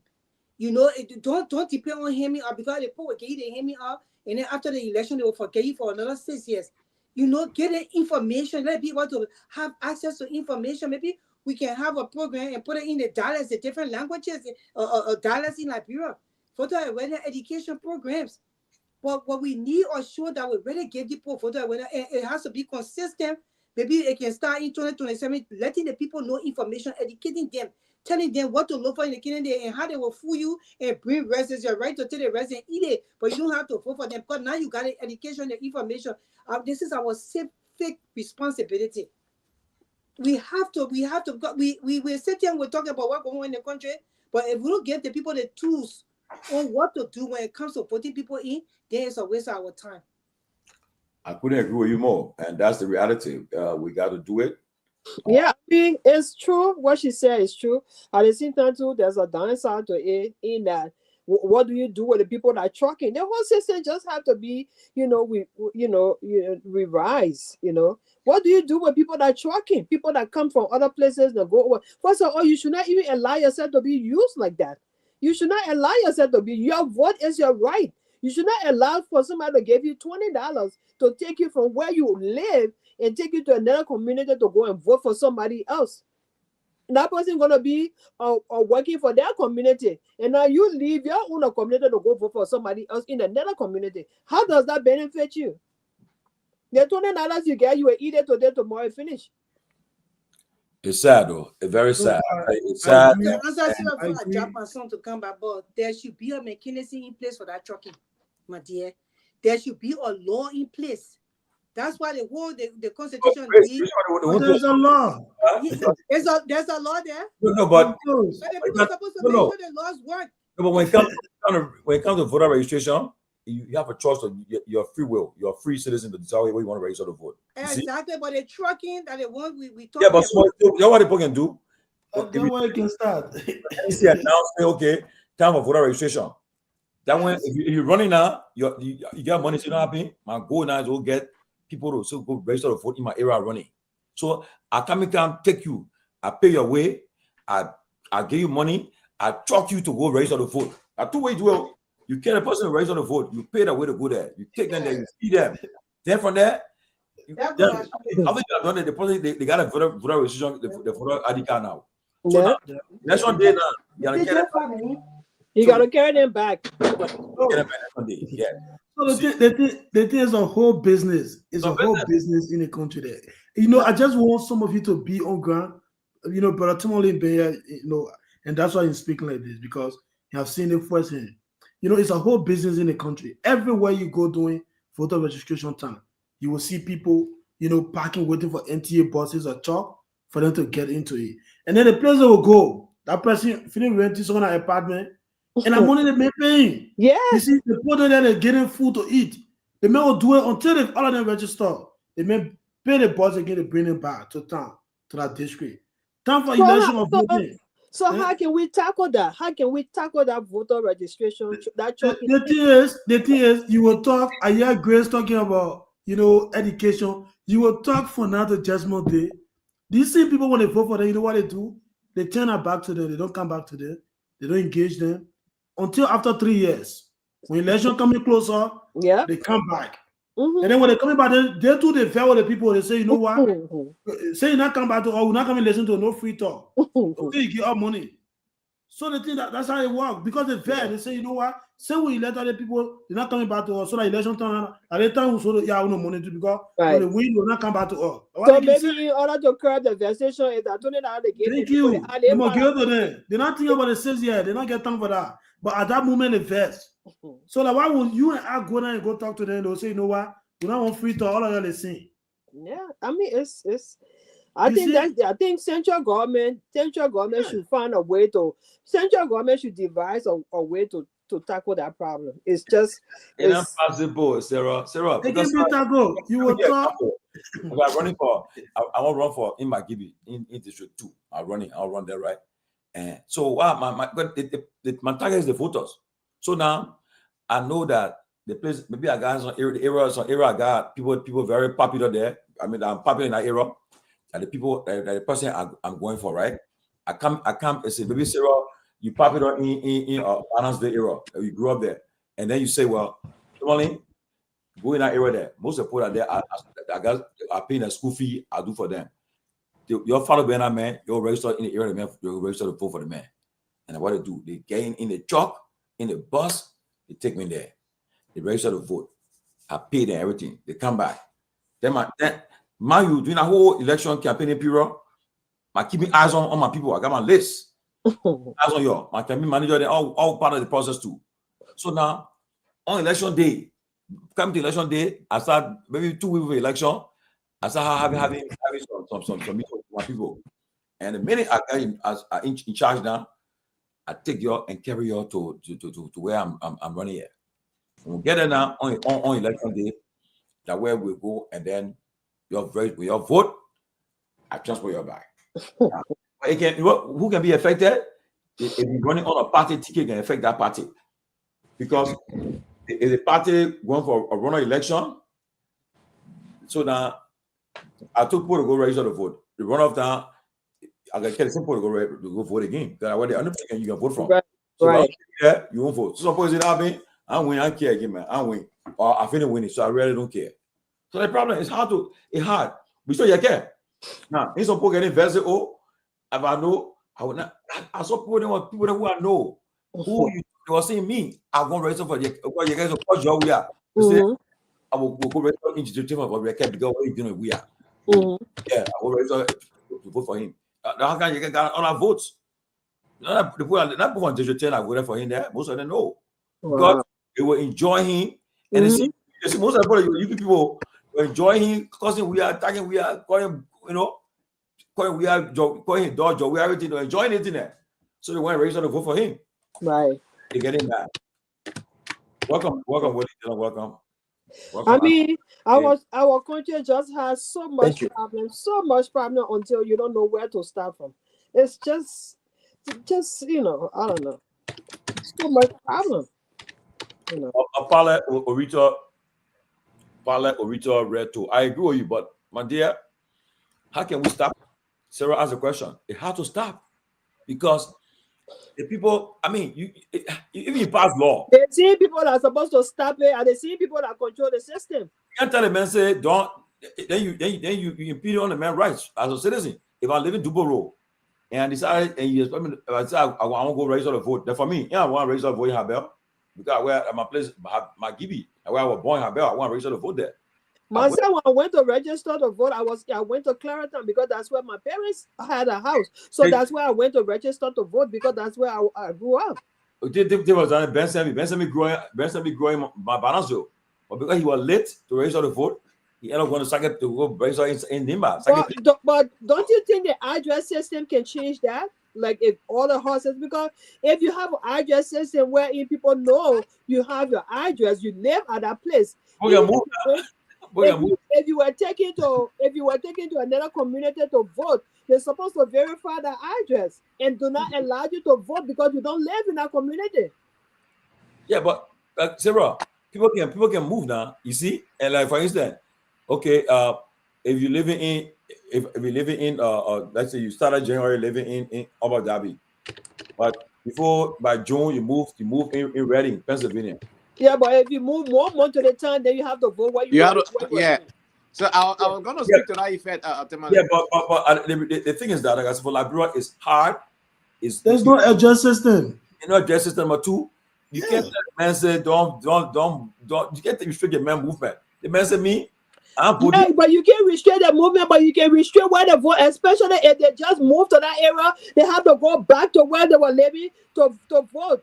No, but you have to have a time frame in between. NEC will give the calendar. They put a calendar for voter registration. The calendar out. So within that time, you decide where you want to go vote. Okay, where you want to vote. If you say I'm going to vote in Habel, where are you going to vote? Are you registered to vote? And the time in my now, voter registration is done month for election.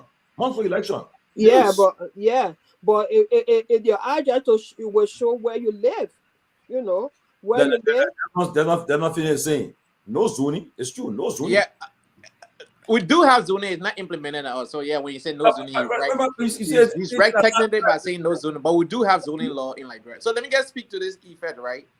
We have a ministry in Liberia called Post and Telecommunication, right? It's that ministry's sole responsibility to have the postal code, the zoning, the addresses, and all of the different things. It's their special reason. But all they do there is collect money, packet it, collect money, packet it. We have GPS system in Liberia. We should not be having this problem that we have right now. GPS work in Liberia. So we should not be having this problem. The land dispute issue, the addressing issue, this should never ever be a problem for Liberia. All we need is individuals who love the country, who are patriotic, to launch a system that will work for the country. It's not hard to do. Liberia, just 5 million people. Very simple. The only county that had the largest district in Liberia, like Maserado, was 17 districts. Other continents, like maybe Nima County, got 9 districts, and other continents 6, 7, just like that. I mean, it would take roughly about a month or two, maximum 6 months, to do the addressing thing and be done with it. Now, as per the voter stuff, yes, what it do that is so, bad for Liberia. Every year they give you this voter registration card that lasts for 1 year, or they give you every Liberian should have one thing called national ID card. What's up with this voter registration card? It doesn't make no sense. Timothy, did you hear myself and Cicero, the rest of the other people, Siddiqui and DeLong? Look, we need every Liberian to carry the national ID card. That's all you need. You don't need voter registration card. Your national ID card is your card. When you register to vote in America, you don't get a special voter registration card. You have your driver license or your state ID card. If you cannot drive, you have a state ID that you use. That's how they identify you. Now with the voting, wherever you register, if you register in a community, they will tell you say your precinct is here. If you leave from that precinct, go to a different precinct, they will tell you say you cannot vote here. You have to go back to that precinct. If you register to vote and you are out of state, you can't vote in that state. You have to come back to the state where you register in to vote. And if you are in that state, the time you're talking, if you register in Upper Darby and you move to Reading, or you move to, like I say, Arlington area, if it's within the voting time, you can change address. But if not, you will have to come back to Arlington to vote. You can't leave Arlington and go to Reading and say you're voting. Or you go to Pittsburgh or Harrisburg. It's not going to work for you. Wait, you're talking about America? You're talking about like, bro? Yeah, but I'm telling you, these guys, they know one good thing? They can't say no to their salary. When they get in the salary, they can't say no. But when it comes to implementation, you can't think that Liberia is a very small country. Tomalin, it's not going to take Liberia 3, 4, 5 years to have every Liberian have a citizen ID card. Every that $5 US dollar for citizen ID, $5 US. Every Liberian has it.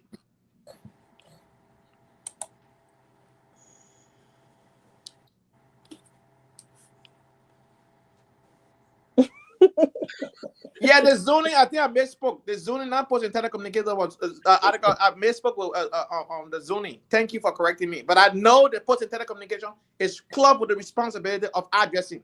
That I know for a fact. Mm-hmm. Yeah, so thank you. I'm not going to sit here and argue with that one. Yeah, it can work though. It can work.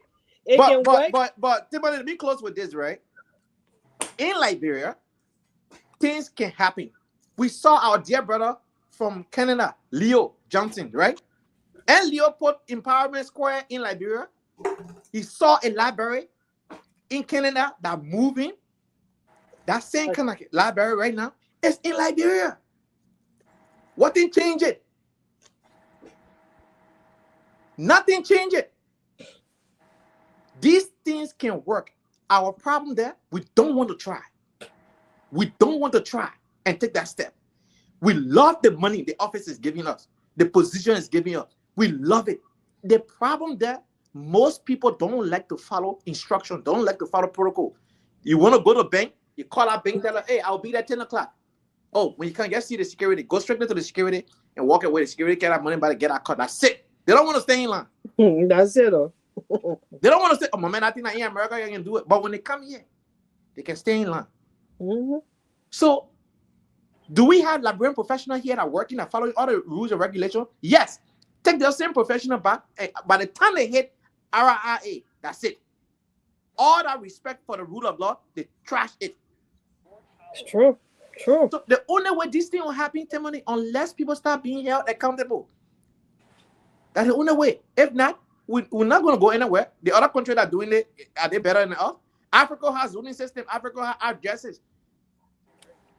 The post and telecommunication work. You send mail, you can receive it. You go to the post office, you open your mail box, you get your stuff. Our neighbor. So we should be able to do the same thing. Are you back? Well, guys, we've been talking about we have our first thing where we're just about to move on the second one. We've been talking about the lawmakers, projects that have been showcasing on social media today. And we already exhausted it. Well, maybe we'll give Willie 2 minutes to at least chime on it. But we saw lawmakers, as I said, they received 100,000 each for legislative support project. They received another 1,000 plus for constituency visit. Then committee hearing 9,000 plus. Then they received 20,000 each for the visit a constituent here. Then besides that, it's different from the salaries and the benefits. And the reason they got 45,000 each for brand new vehicles. So all that money they got recently, the money needs second mayor justified to the constituent that no, they what I did for you guys. We saw a project from Tai Wangbe, we saw Matthew Joe, we saw Ellen Ato Rare, we saw what the guy named Prince To. These are people who have been showcasing the projects already. And they're discussing how they're being sensitive to the Liberian, to their own people, and the people are suffering and living in abject poverty. And they are not determined to make to change the people's lives, but just to fool them with these kind of with this kind of project. With put ribbon on it, make it also big, have big program, and they call some press people will come. They get us on and say, I call the program, and so yeah, the person doing good for the district. But just chime on it before we move on to the next one.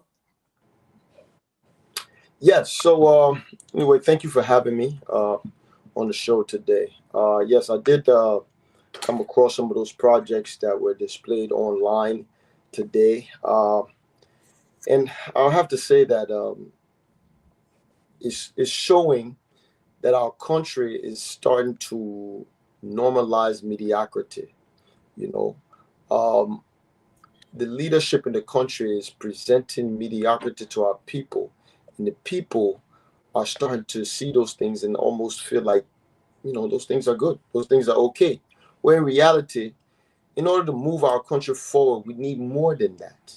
We need more than just little shops and little kitchens that you make, you pin up and you put online to make it seem like you're having an impact on your community. No, you're doing that for those people who vote for you so that you can go ahead and continue to get the money that you're getting and improve your life. But we need to look at it from this perspective of seeing it as failure and seeing it as proof that there needs to be a unified effort towards improving the lives of our people and improving the economic condition of our people. And I would just like to encourage the Liberian people to kick against it, to let these legislatures know how mediocre these quick impact projects are, and we need to stand against it also to let them know that the Liberian people deserve better than that, because it seemed like a joke to me what I saw online today. So I want to say something, Tomalin. Yeah. I was thinking, what if we can discuss some of the solutions, maybe 1 or 2 suggestions that we can give or we can offer to that, in terms of like, if they're giving lawmakers that money to do, quick impact projects or to engage communities and stuff, where is the check and balance system in all that? Who verifies that these lawmakers, do they have a committee set up within these legislatures bodies that will, make sure that their money allocated for the community or for the constituents is done properly, or is, used based or according to the purpose for which it was given, or they just leave them to do, or anybody can go and build some kind of buffer and say, oh, this is my own, project, and that's it. I think they should, they should be able to establish some kind of a committee. Now, there will be a check and balance system wherein they will come back, or somebody will be there to, evaluate some of the things that they do for the constituents and make sure that people are getting, what they deserve, instead of just leaving it like that. Because look at the kind of things they're posting out there. Is that something our people deserve? No. But it's just going to be like that because nobody's checking. And there's no accountability on that, So I was just thinking maybe if we can suggest to them to have a committee set up wherein if they spend no kind of money on the community, wherein they'll be able to account for it. Sarah, it's a good point you're making, but I'll tell you the facts, right? By right, when they say constituency visit, you're supposed to go back to your constituent and engage them, have town hall forum. So okay, the lawmaker come and meet with people today. You come back and say, look, I just from Monrovia. They what we discuss. All the issues that were discussed, all the laws that were passed, all the things that were done at the House and the Senate, I brief you about it. Right. They ask questions. Right. What they know to do, they know the radicals, they got a radical group that among that group. So what they do, they target them. If Anthony Gay is a radical, the first thing they try to do before that meeting starts, they get Anthony Gay, take care of him, and get his guys in opposition. Yeah. So when in that engagement, they show a softball question to you. Everybody who want to go radical with you, they go after that person, silence that person. So it want to change if you got the right person as leader of the country. Because trust me, if the person that we are right person as leader of the country, and then they electing the person setting guardrails down, who the pro tem would be, who the speaker would be, you see what will be a difference. You saw how Yomini got elected. Okay, I mean, so happy America. The people can fight for the majority leaders on here, and the minority can fight to get elected. The thing they get tried. The progressive get from New York. OKC. What you try it? They started man push up back. They said nah, get a radical. They push up back. All radical people that are running against for leadership, they push them back. So in Liberia, it's no different. The people will bribe the people too, and then what they will do that engagement, they will cook heavy. They carry drinks and make your feet good. And then someone that they will bring the container they brought from America, all the used clothes, and they say they gave it all that day too. And people see and say, oh, thank you. So the people are brainwashed until we get educated population, continue to educate the people to know better, to know their rights, and that no way will change. You got a president who will change the trajectory of the political landscape. But until that happens, we'll just it'll be a cycle of this. We can't go nowhere. Now you won't let Messi go run in Grangy there. Anthony Gay. Anthony go there. They will say that one from America. So Tiffany, speaking of that, right? They were pushing one side. The senator had retired now, but he was supposed to have a town hall in Philadelphia. This is true story. He was supposed to have a town hall in Philadelphia. Because we made it public that we're going to that town hall, they cut off the town hall. He decided not to have the town hall anymore. Because I was going, a few other friends of mine were also going to that town hall. When he realized it, he cut it out. Because we were not going there to ask him questions to press him, right? You've been sitting there for 6 years. There were 3 more years on your time. That meant today, you want to serve one time, you say you don't want to serve again. Because the current senator right now on Zopenu, I was on a show and I said Zopenu have not done anything legislative for Grange. He dropped on and said, oh, he have done something. Guess what? He came on the show. I asked him one question now. One question I asked him, he ended up insulting all the Grangians here in the diaspora. How we weapon assets. That's all he said. He left the show. Why? Because they don't want to answer the hard questions. Look, like Tomalin said, the only way things will happen in Liberia, they have to start from here. People, and that's why we had that discussion the other day with Mayor Collins, with Councilman Russell, the other people here the other day. We need to have our mayor, our superintendent elected. When those people are elected, say Sarah, I can guarantee you the president will not have control over them. The lawmaker will not have control over them. And the county will have its own government, a small local size government. They will have a city council and they will have everything that they need. They don't need a central government. For instance, if that is in place, I don't want to be senator today. I will run to be a city mayor of Zwedu because I understand what that city brings to the southeastern region. Absolutely. I know what Zwedu is to the southeastern region. Zwedu is the hub of the rest of the other county back there. You understand? And I know the natural resources that we have, and we can leverage over there to create jobs and create opportunity for people. But today, the president appoints clan chief, everything, appoints superintendent, city mayor, city council. You don't even know the people. in my county. You cannot relate to me, Mr. President. Why should you have such a power? Constitutionally, state mayor messing the country up. Are supposed to be elected. Okay. Yeah, but Anthony, that's the way forward. That's the way we I can think do I have it. a question for you, though. I have a question for you, Brother Anthony. Are you there? Oh, I think it's going on. I have a question for you, Brother Anthony. Are you there? Yeah, hurry up. I gotta go back to work. Okay, so you spoke about electing, superintendent and city mayor and all of that. So if we are to elect those people, the budget they're going to be operating in, where is it going to come from? Are they going to raise their own money, or the central government is going to be supporting it? And if that is the case, they are definitely going to be the same way we are seeing those lawmakers. No, because once the budget, the money they are going to be operating in is coming from the central government, they can be influenced by that to submit. So it's like the way the federation work in America, right? So our superintendent, quote unquote, would be like the governor of every state or the governor of every county, right? The city government will also be an executive article. The city mayor will be the executive of the city and can generate revenue of his own. The city can generate its own revenue. Everything within the metro area of that city controlled by the city.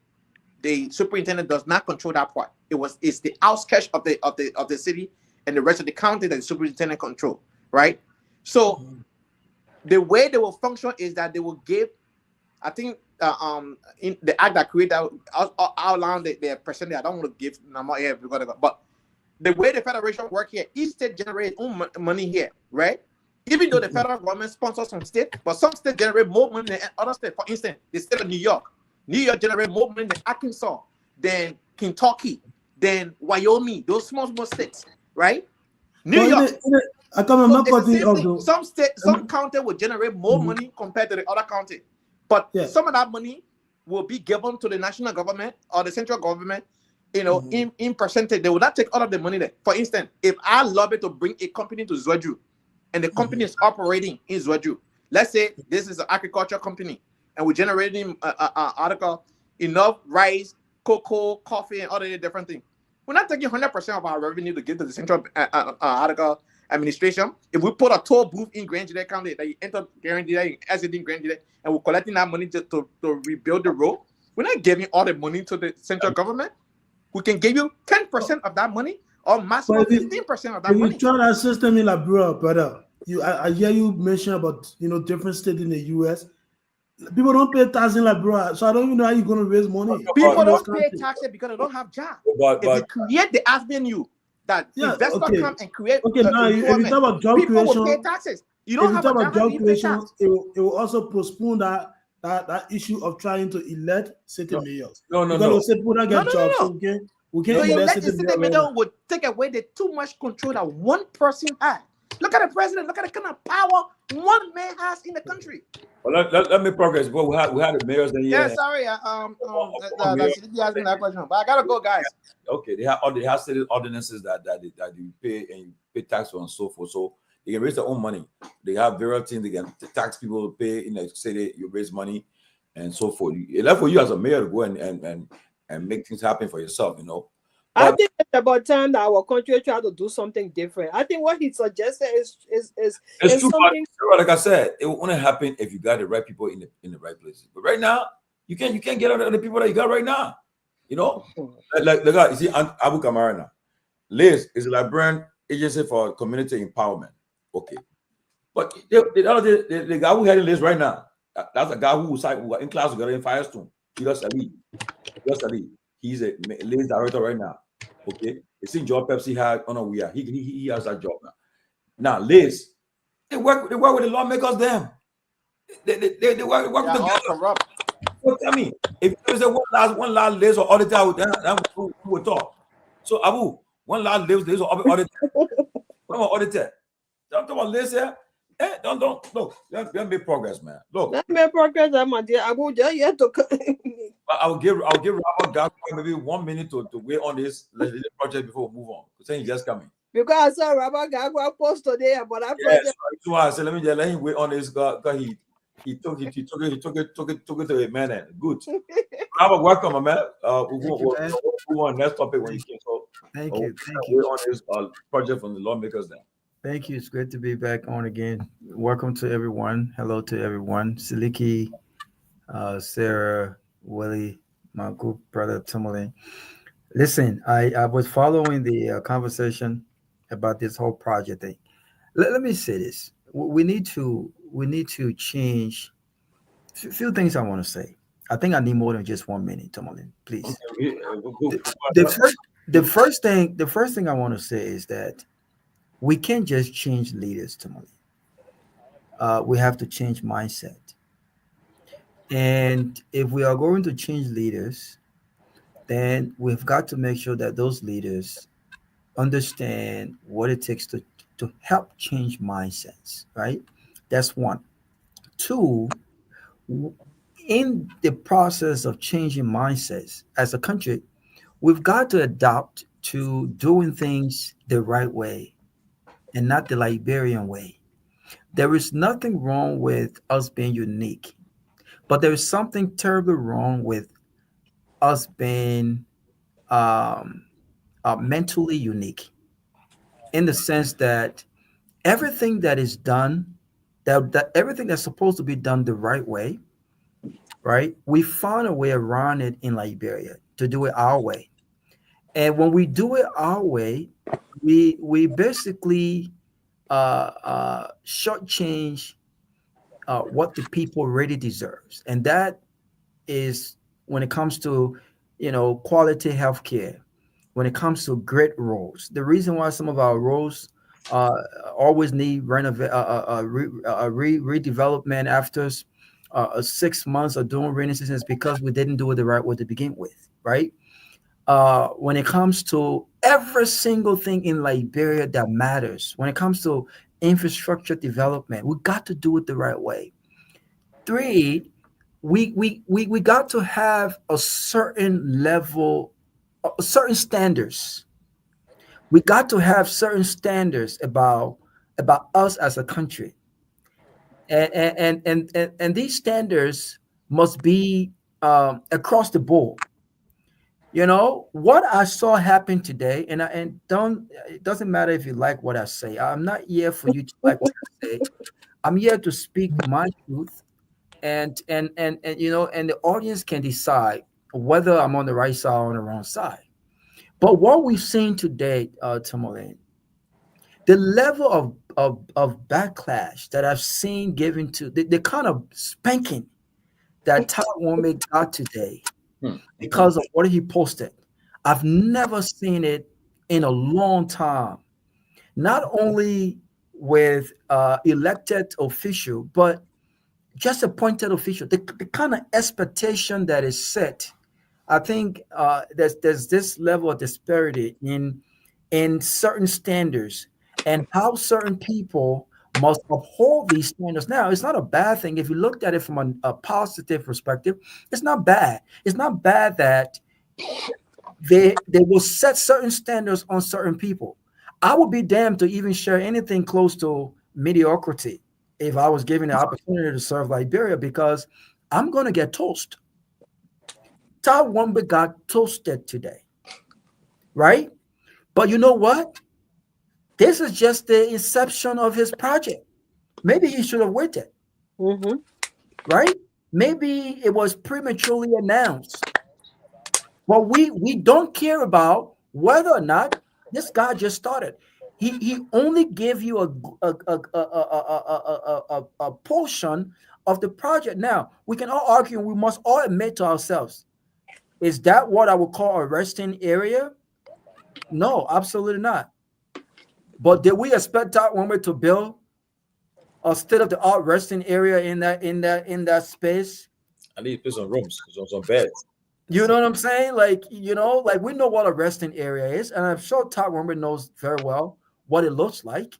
And I would have hoped that, I don't think he understood the kind of standard and the expectation on him as a young, successful entrepreneur, and a man who was proud of what he has achieved. And I'm proud of what he has achieved in the private sector. You can't take that away from him. But he found himself in a new terrain. And to maneuver that terrain, you've got to understand the kind of people you're dealing with, both from the political perspective and from the developmental perspective, right? And so, yes, we expect our women to know best. We expect our women to know. Listen, if you're going to Iraq, a resting area, if it doesn't have to look like what we're used to out here in abroad, but let it look a bit unique. But I also think that at the finish line, I think he got a good plan for his people. We're not just patient to see what that looks like, because obviously that's just the inception, the beginning point of that, right? But Joseph Boakai stood on a hand pump that I would never drink out of.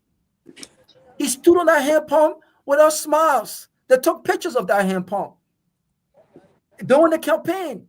These guys who are bashing Togar today were promoting that as some sort of accomplishment. They had no sort of embarrassment whatsoever that a presidential candidate, a man who has 42 years and have been in public service for 42 years, will understand this is not what we need in the 21st century. I know there are certain things we don't need in Liberia in the 21st century. We must meet up with our counterpart, with our neighbors. I get it, and we must do away with mediocrity. But again, the same standards that we put on Togar must be put on every other elected officials. This is my problem. You can't set a standard for Alex Cummings because Alex Cummings is a professional and he professed to be a man who understands corporate America, and he's a millionaire, and he think he know it all. And so now Alex Cummings must, everything that come out of him must be top of the line. But the same people you've elected and given opportunities to, more than you've given Alex Cummings, have given you nothing. And you've done nothing to hold them accountable. Togar has been there for less than a year, or a little over a year. But mind you, you have 2-3 term senator lawmakers that have been there all of these years, and I would name one of them. Your pro-temporary. She's been there from Grand Bassa. What has she done for Grand Bassa? What has she done substantially for Grand Bassa? What laws have she championed? Last point I want to make is this. We, as a country, in restructuring our governance outlook, I think we've got to get back to the primary responsibilities for lawmakers. Lawmakers are not to be overseeing projects. They are not to be building bridges. They are not to be building roads. They are not to be building schools. No, their job is to advocate for the funding for these projects, to ensure that their districts are benefiting, to ensure that issues in that district, be it clean drinking water, electricity, all of these major issues that are concerning jobs, the connectivity of roads, so business women can move back and forth with their goods. Their job is to make sure that they're advocating for these things, and their advocacy must reflect the national budget. The national budget does not reflect infrastructure development at the top level in Liberia. Almost damn near every 80% of our budget goes towards salaries. How much money do you have for infrastructure development? Lawmakers should not be using their own monies for projects. Unfortunately, they find themselves in a position where if they don't show what they've done, if they don't show tangibles of their own projects in these districts, they risk of not being re-elected or even elected. The people don't demand legislative successes. They demand these different projects. So most of these guys come to the U.S., raise money, and they have no choice but to put their names on projects, be it hand pump, be it market, all of these different things. And they forget about their primary responsibility, which is to make laws, to oversight, and all of the different things that they're supposed to do, check and balance the executive. They are not doing what they are primarily elected to do. They're not doing that. So we got to change leaders, and we've got to change mindset. These constituents have to understand, I elected my lawmaker to champion these issues for me. And at the end of the day, when he or she comes back for re-election, I need to know what bill did you champion. Did you champion an infrastructure development bill? When was the last time the House of Representatives debated a major infrastructure development bill, Tomalin? When was the last time they did that? And when was the last time they did that with a budget that reflects infrastructure development across the board? Look, man, we got to stop playing government. We got to get serious because our counterparts are leaving us. And again, it's not that we're not smart. It's that we've elected the wrong people. And those who, I still think that one way is one of the most, I think he's a young, excellent leader.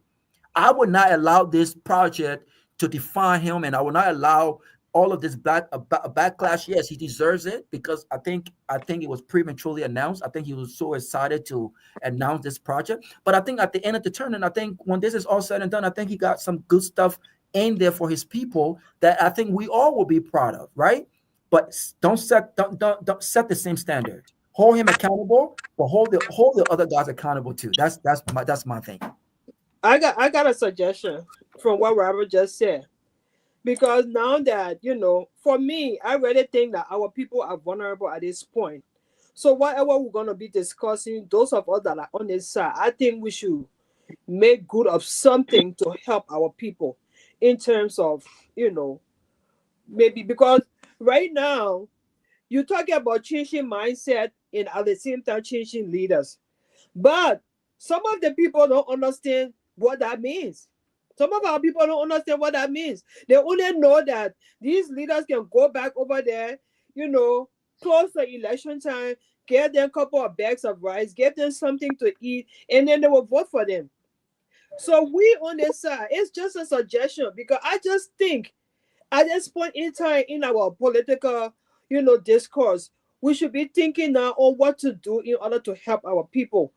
If it is, organizing ourselves into a group wherein we can have a representation in each county to educate our people on leaders and results, stuff like that. That's something we can do to help our people because in my mind, they are vulnerable and they are vulnerable. What we can do on this side, organize ourselves into groups or into a body wherein we can have representation in every county in our country, and our representation will just be there to educate our people. I know there will be fights. There will be people who will say, "Oh, don't listen to those people. Don't do that." No. But we have to do something to help our people. That's just, my own suggestion. Okay, welcome, Suzanne Bangay. But let me before I bring Suzanne, before we're still on the topic, but maybe we want to talk about the VP visit to America. We want to talk about it too. But before we go there, let's finish this topic on legislative projects. But let me say something, Sarah, what you're saying, right? You can start like this, right? You see, a member of our Magibia Association in America. The Basso they call Unibwa. They are a fire somewhere where I was born and raised, Afira. And what we do, we meet every year in America. We build in Cotton Tree. We go in Grand Basso. We built a modern library there that cost over $100,000. Our own money we pay for dues here. We built it. In fact, the present lawmaker for that era, Ava Jones, he and us, we did a tour of the entire district there, his district. I told him, doing this impact of the speaker, Ava, they will make me, what you do right now, joining these people, trust me, you are 10 million against you for it because you are breaking the law. You are violating the law and you're enjoying yourself with this thing right now. But trust me, don't be surprised when we'll come after you because what you're doing right now. So if you join your local county organization in the US, if you attend a convention and raise money, you have an impact there. Because guess what? We had a program we dedicated the library I'm talking about. The people show up. They were there. So people get to know you there and see you in a form. You have influence in a particular locality. You have influence there. But most of the time, people don't attend where they were born, the country they're from. They don't identify with them. Only when they go run now, then they come. But you see, when we're having Magibi meeting about the Basso, Unibwa, we are there. We attend to the convention, we go to the places then. Okay? And when you engage, you start from that level, and then you have an impact there. But trust me, I repeat, the rabbi was talking, you know what cause they get when they just suspended Swakugo? She was acting like the rabbi was saying, my joy not to do this, not to do that. And get what happened? Election time came, they sent her home. They said, go. You see, the people too, they help you to get involved to be corrupt too. Because they go to home for children school fees, for baby diaper, baby food. So, and in order to do it, people feel good to see people at the fence in the morning giving a handouts. But quickly, Susan, talk anything you're waiting on about this project issue. If Yeah. your content lawmaker. Yes. I mean, with what Rob just said, I don't know who I'm getting an echo. That pin pin pin one. Yeah, with Rob, I'm sorry my voice is a bit down because I'm not well. But I disagree with Rob today. It's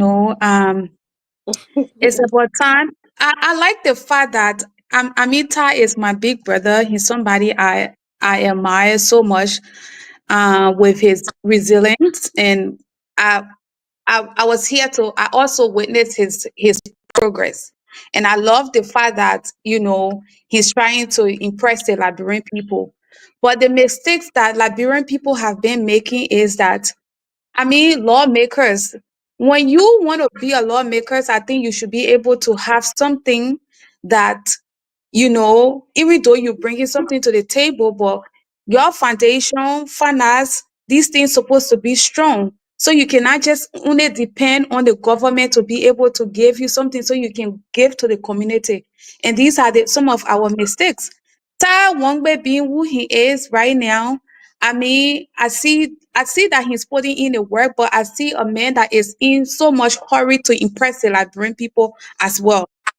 It's good to impress the Liberian people, but do it in a way that is right. That project that Ty put out today, knowing a man who has lived in the modern country for years, to go and put that kind of stuff down. I'm not here to, support what he has done to make it look like, oh, what he did because or the other person is not doing it. Or when we live here and we have seen the lifestyles and we have seen things here, these things that we have seen, is our responsibility to take it down there. Star has years and years. It could take him 2 to 3 years to carry on projects. And I understand that we have lawmakers, we have people that Delon then are stealing the Liberian people money and not giving anything. So I don't know why they hurry. When I see a man that is in hurry to impress the Liberian people, take your time and put something down that is going to work.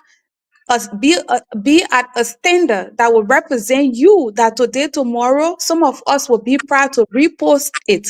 Not for you to posting to mock the Liberian people or to think Liberian people are so dumb enough that, we can just go and dedicate something or do anything they will embrace or accept. That we're in a different era now, and it's about time our lawmakers, if you say you want to be a lawmaker, be able to go in a house and be able to do things for your community, be able to pass on something for your people. So for me, I disagree with you, Rob.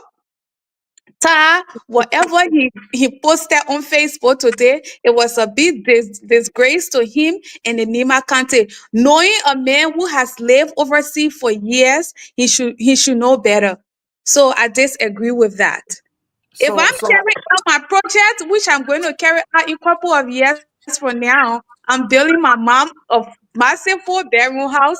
After that, I will do something in Liberia. And guess what? I will do it because my mouth is big. I'm going to do it to the extent that, it's going to be at a level of what I have seen here. So it's about time we start rubbing things into our leaders' face or our Liberian people. Oh, let's dedicate lay hand on here. When we put it lay hand on, they will appreciate it. We have to move forward from there. We have to move forward. Like our Liberian people eyes are open right now. And it's about time we start doing big things, because other countries like Ghana, Nigeria, they're doing big things. We shouldn't be here and be doing things like we're still living in the 80s or the 90s, bro.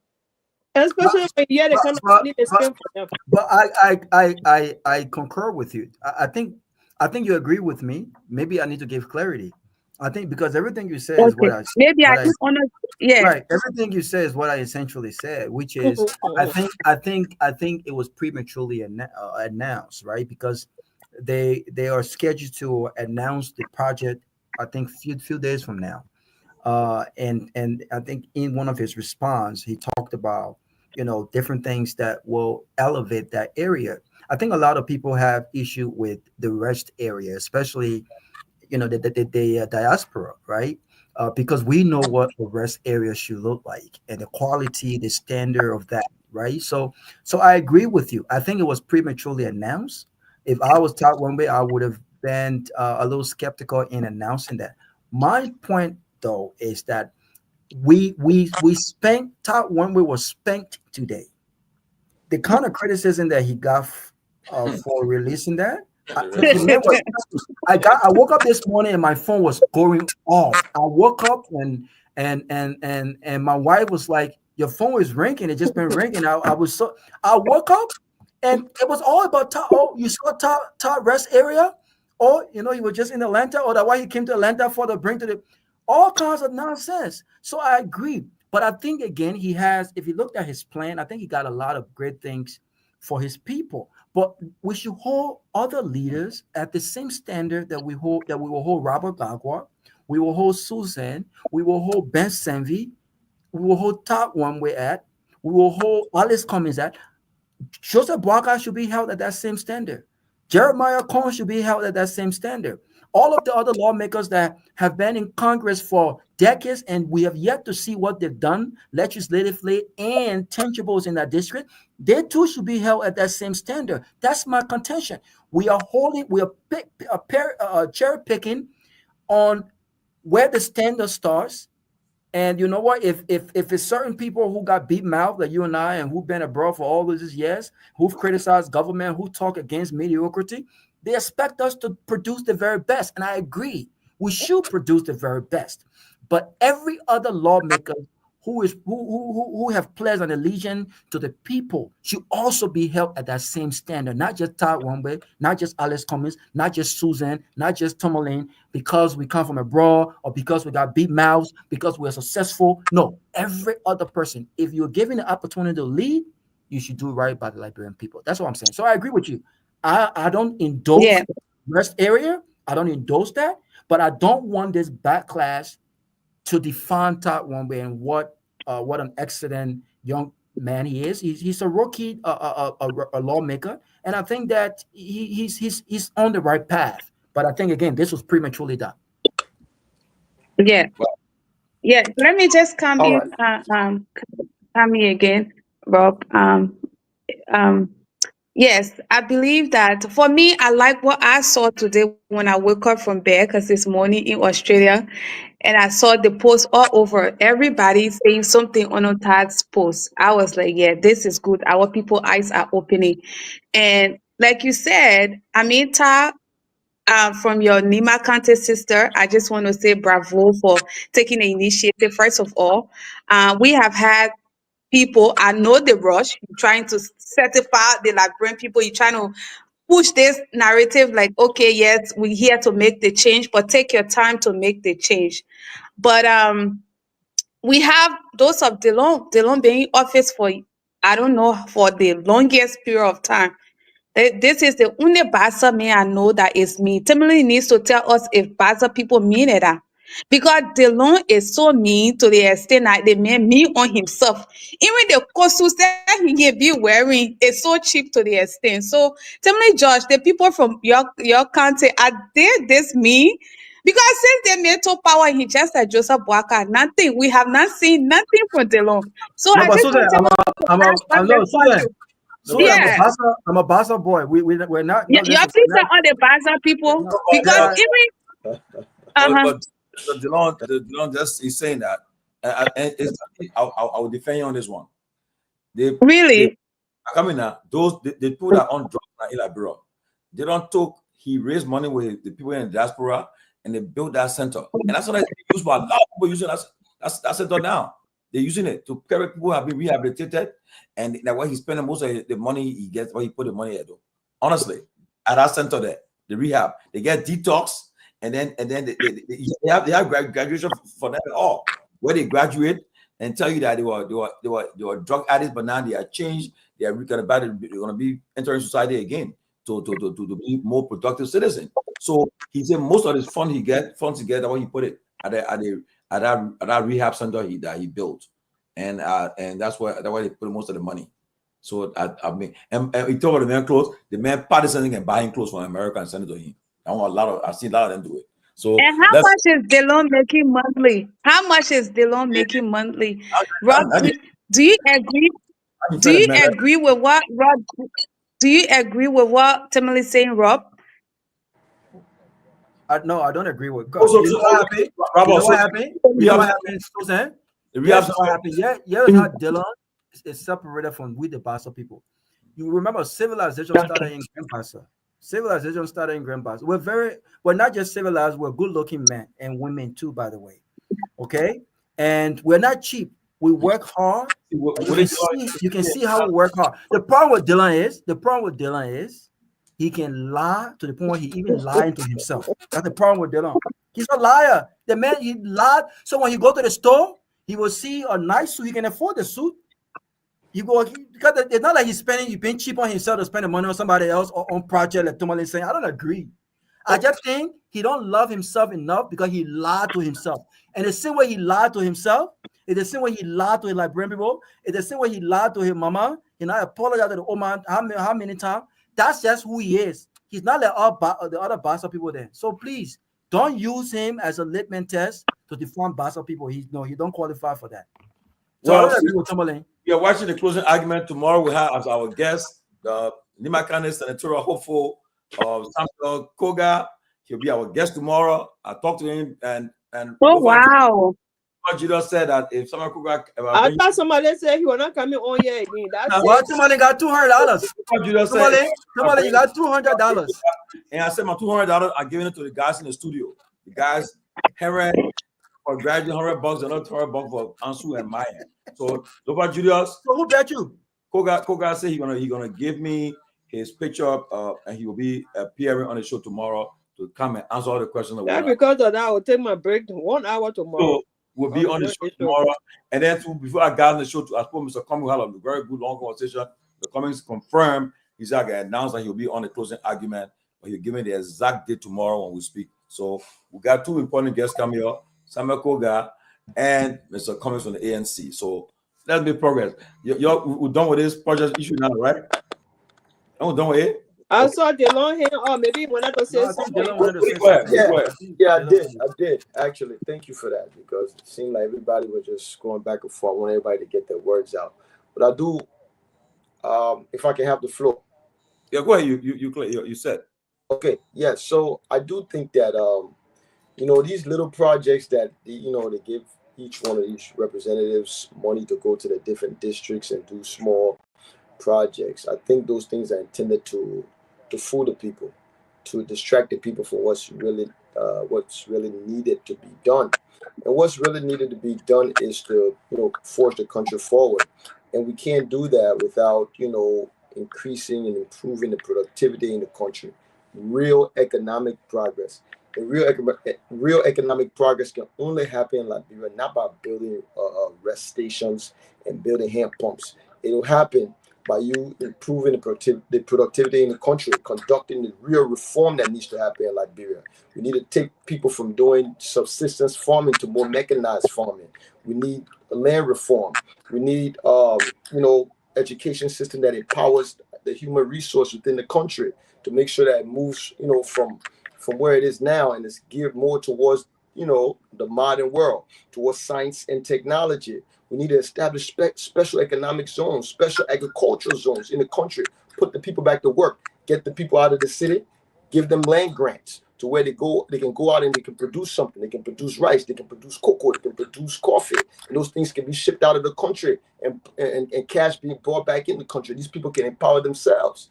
But, building hand pump, building rest stations and things of that nature, those are all just little gimmicks that these lawmakers are coming up with in order to ensure that the people keep voting for them.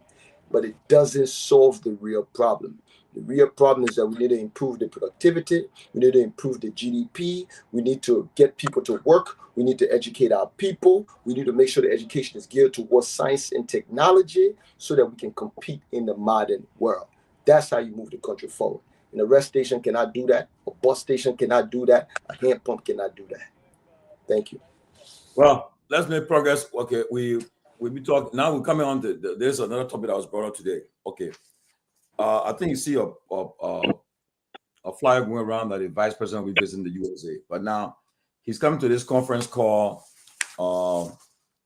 the Powering Africa Summit, organized by Energy Net and Clarent Events Company. This conference will take place from March 6 to 7 in Washington, D.C. at the JW Marriott Washington Hotel. Now, they say we are delighted to welcome Secretary Chris Wright, the U.S. Department of Energy, as our guest of honor at the 10th Powering Africa Summit. He was nominated by President Trump to serve as the 17th Secretary of the Energy on November 16 and confirmed by the Senate on February 3rd. He will be giving a keynote address. Now, this conference, I'm told. Now, the key people are on this conference. You have the Ambassador Troll, Kimberly, all the people, the guests are listed here. Okay, I don't know who are, but they're the guests in this conference. They'll be at the conference on that day. But then the vice president is coming to this conference representing Liberia, but he'll be having a town hall meeting in Pennsylvania after the conference, I'm told. And the issue was brought that the Liberian community will receive money to organize this event. I just texted the president of the community, and I waited for the ask to confirm whether it is true that what we hear is true. I've not gotten a response yet. Hopefully, I will get a response from her about this event. But I'll tell you this though. I remember 2010 or 11, something like that. I was in the president. He came to a town hall event, and he was chased out of that event. I was there. I was there. I witnessed it. Why? By the time they talk about the 73 concession that were passed, we all know. Yes. So the guys at the conference, I'm telling you, they had posters, and they started to show words at the vice president at the time. But at that time, the U.S. had security for him. But now with this conference, it's not a U.S. government-sponsored conference, so I don't know whether the VP will have U.S. security. And He's the vice president. I'm sure they will have security for him. It depends. So now, Trump, and then moreover too, this conference I heard was organized through a USAID too. And last thing here in Washington D.C. today is by USAID. So, and on Sunday we were trying to find out about this conference. They said that they've been debating whether he should come or not because of saying USAID having their trouble there. But we don't know. But we want to hear your thoughts about the conference, the BP attendance to the conference, and then the town event. If it is whether it is true that the Liberian committee receiving money to organize town event, whether it's a good thing, a good idea, we don't know. We hear from them. But that's what they always do. People organize the events for when the VIP from Liberia come to the States to engage the citizen here. And this Pennsylvania is a hostile era, I'll tell you that. I think we're the first elected law person recently come Pennsylvania to have for 3 hours event here. I give him credit because it was the tough ground here. So what are your thoughts about it if VP comes to this conference, and also the town event? We'll start with Susan. Susan, wait 2 minutes, please. First of all, is a VP allowed to travel to the US? That's my question though. Is the VP is Jeremiah allowed to travel to the US? He has a visa. Well, I wouldn't say much on this one until I see Jeremiah Kun in America, because since they took power, we've been hearing Kun traveling to America. Kun traveling to America. We don't see Kun in America. So, I mean, I think this is another big flaw. I think it's another big flaw, honestly speaking. Until we see Jeremiah Kun in America, then we'll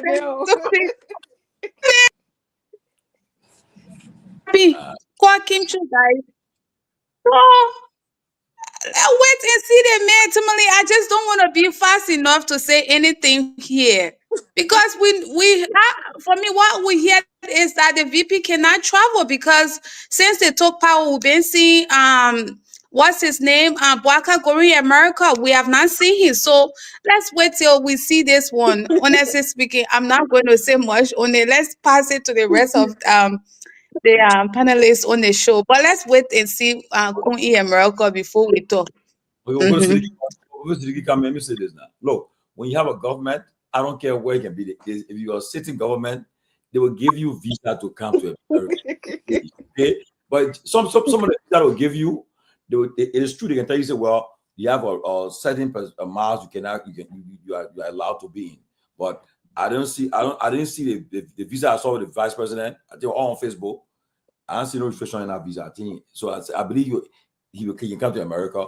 And I don't know why he come to this conference because when on Sunday I was told that this conference is being sponsored by USAID, and then it was planned long before Trump came to power.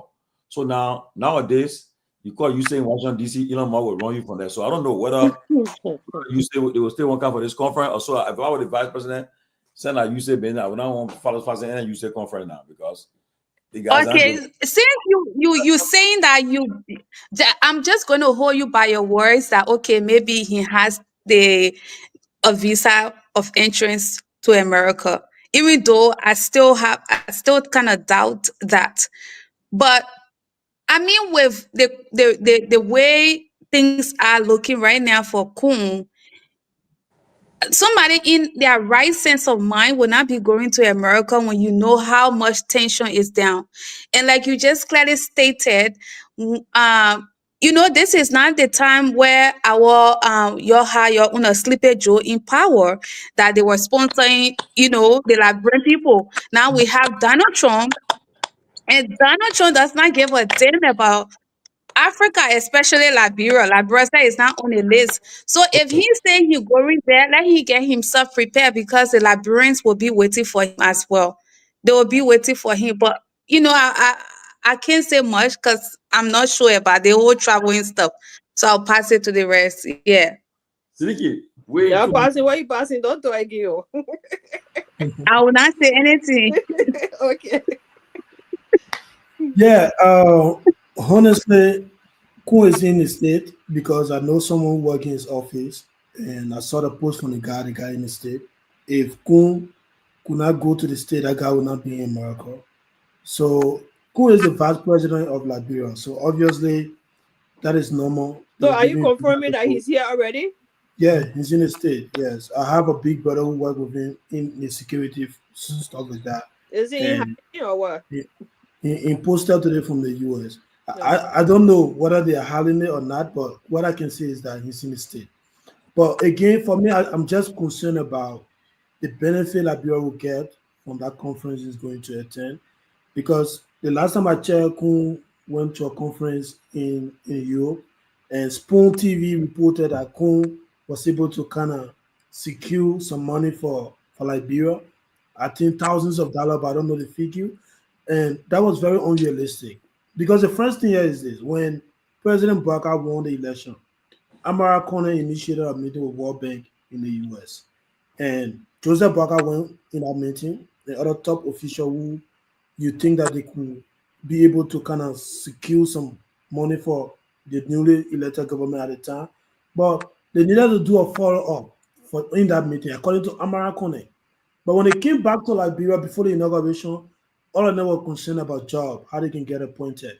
And they didn't go back, so they could not get the money that they were promised by the World Bank. So how can a Jeremiah Kun go just in a conference and secure thousands of dollars? The maybe when you open your mouth, you even discouraged.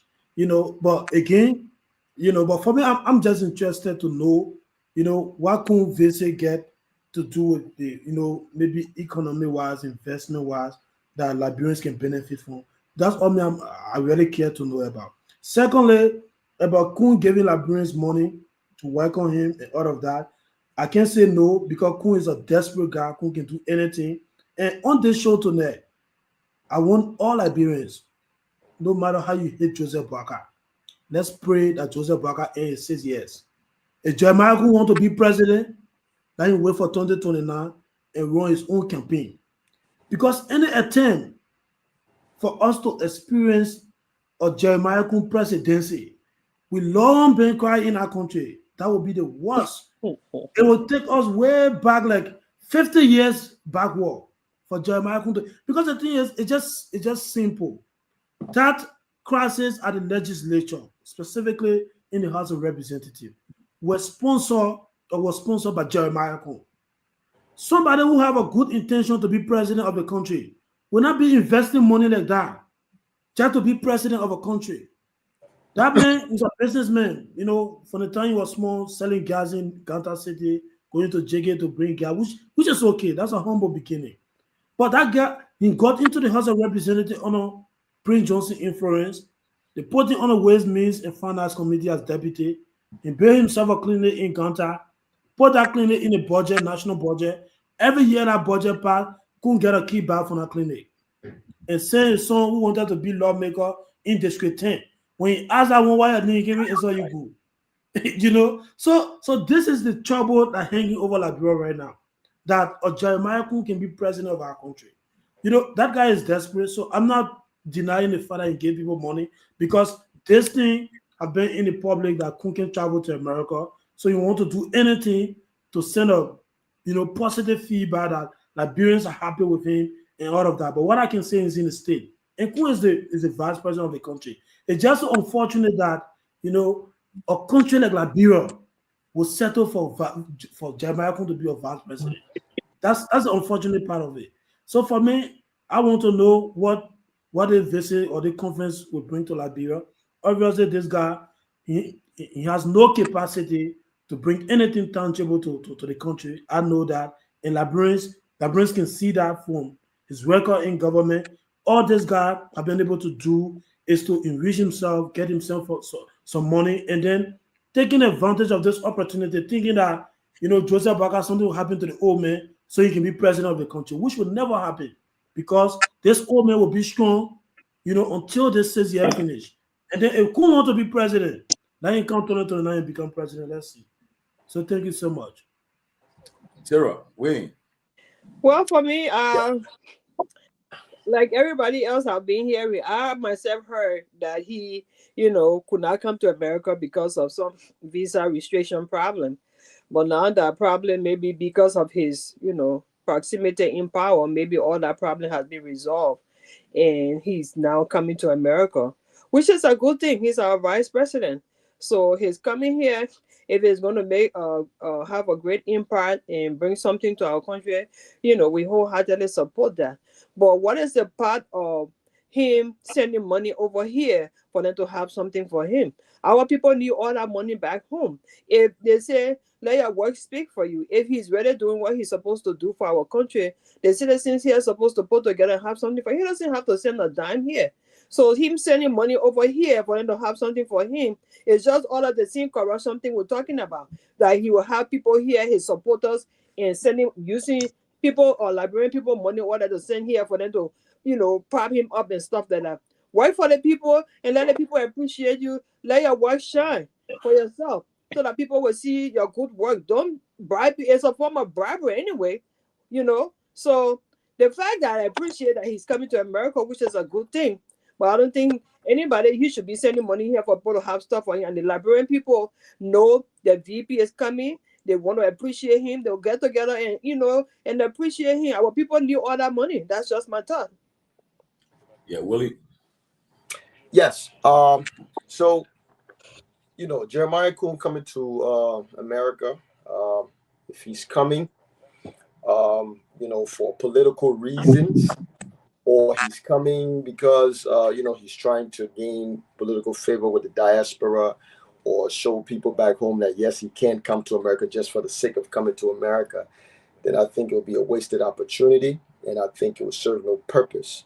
But now also, on the other hand, if he's coming to say he's coming to engage the diaspora, to see how best they can harness the economic capability or capacity of the diaspora that's already been shown in the country, to see how they can harness it towards assisting the government, maybe industrial policy, or the government's agricultural policy, or let's say to where they can be able to you know, collaborate garner funds together towards maybe building a solar farm in Liberia to supplement the electricity that's provided by LEC, or maybe a wind farm to supplement the electricity provided by LEC, or coming up with agricultural projects that may need funding, and he's coming to engage the diaspora as well as other multinational national institutions for assistance with things of that nature. Then I'll say, yeah, you know what, that type of visit would lead to greater gains for our people.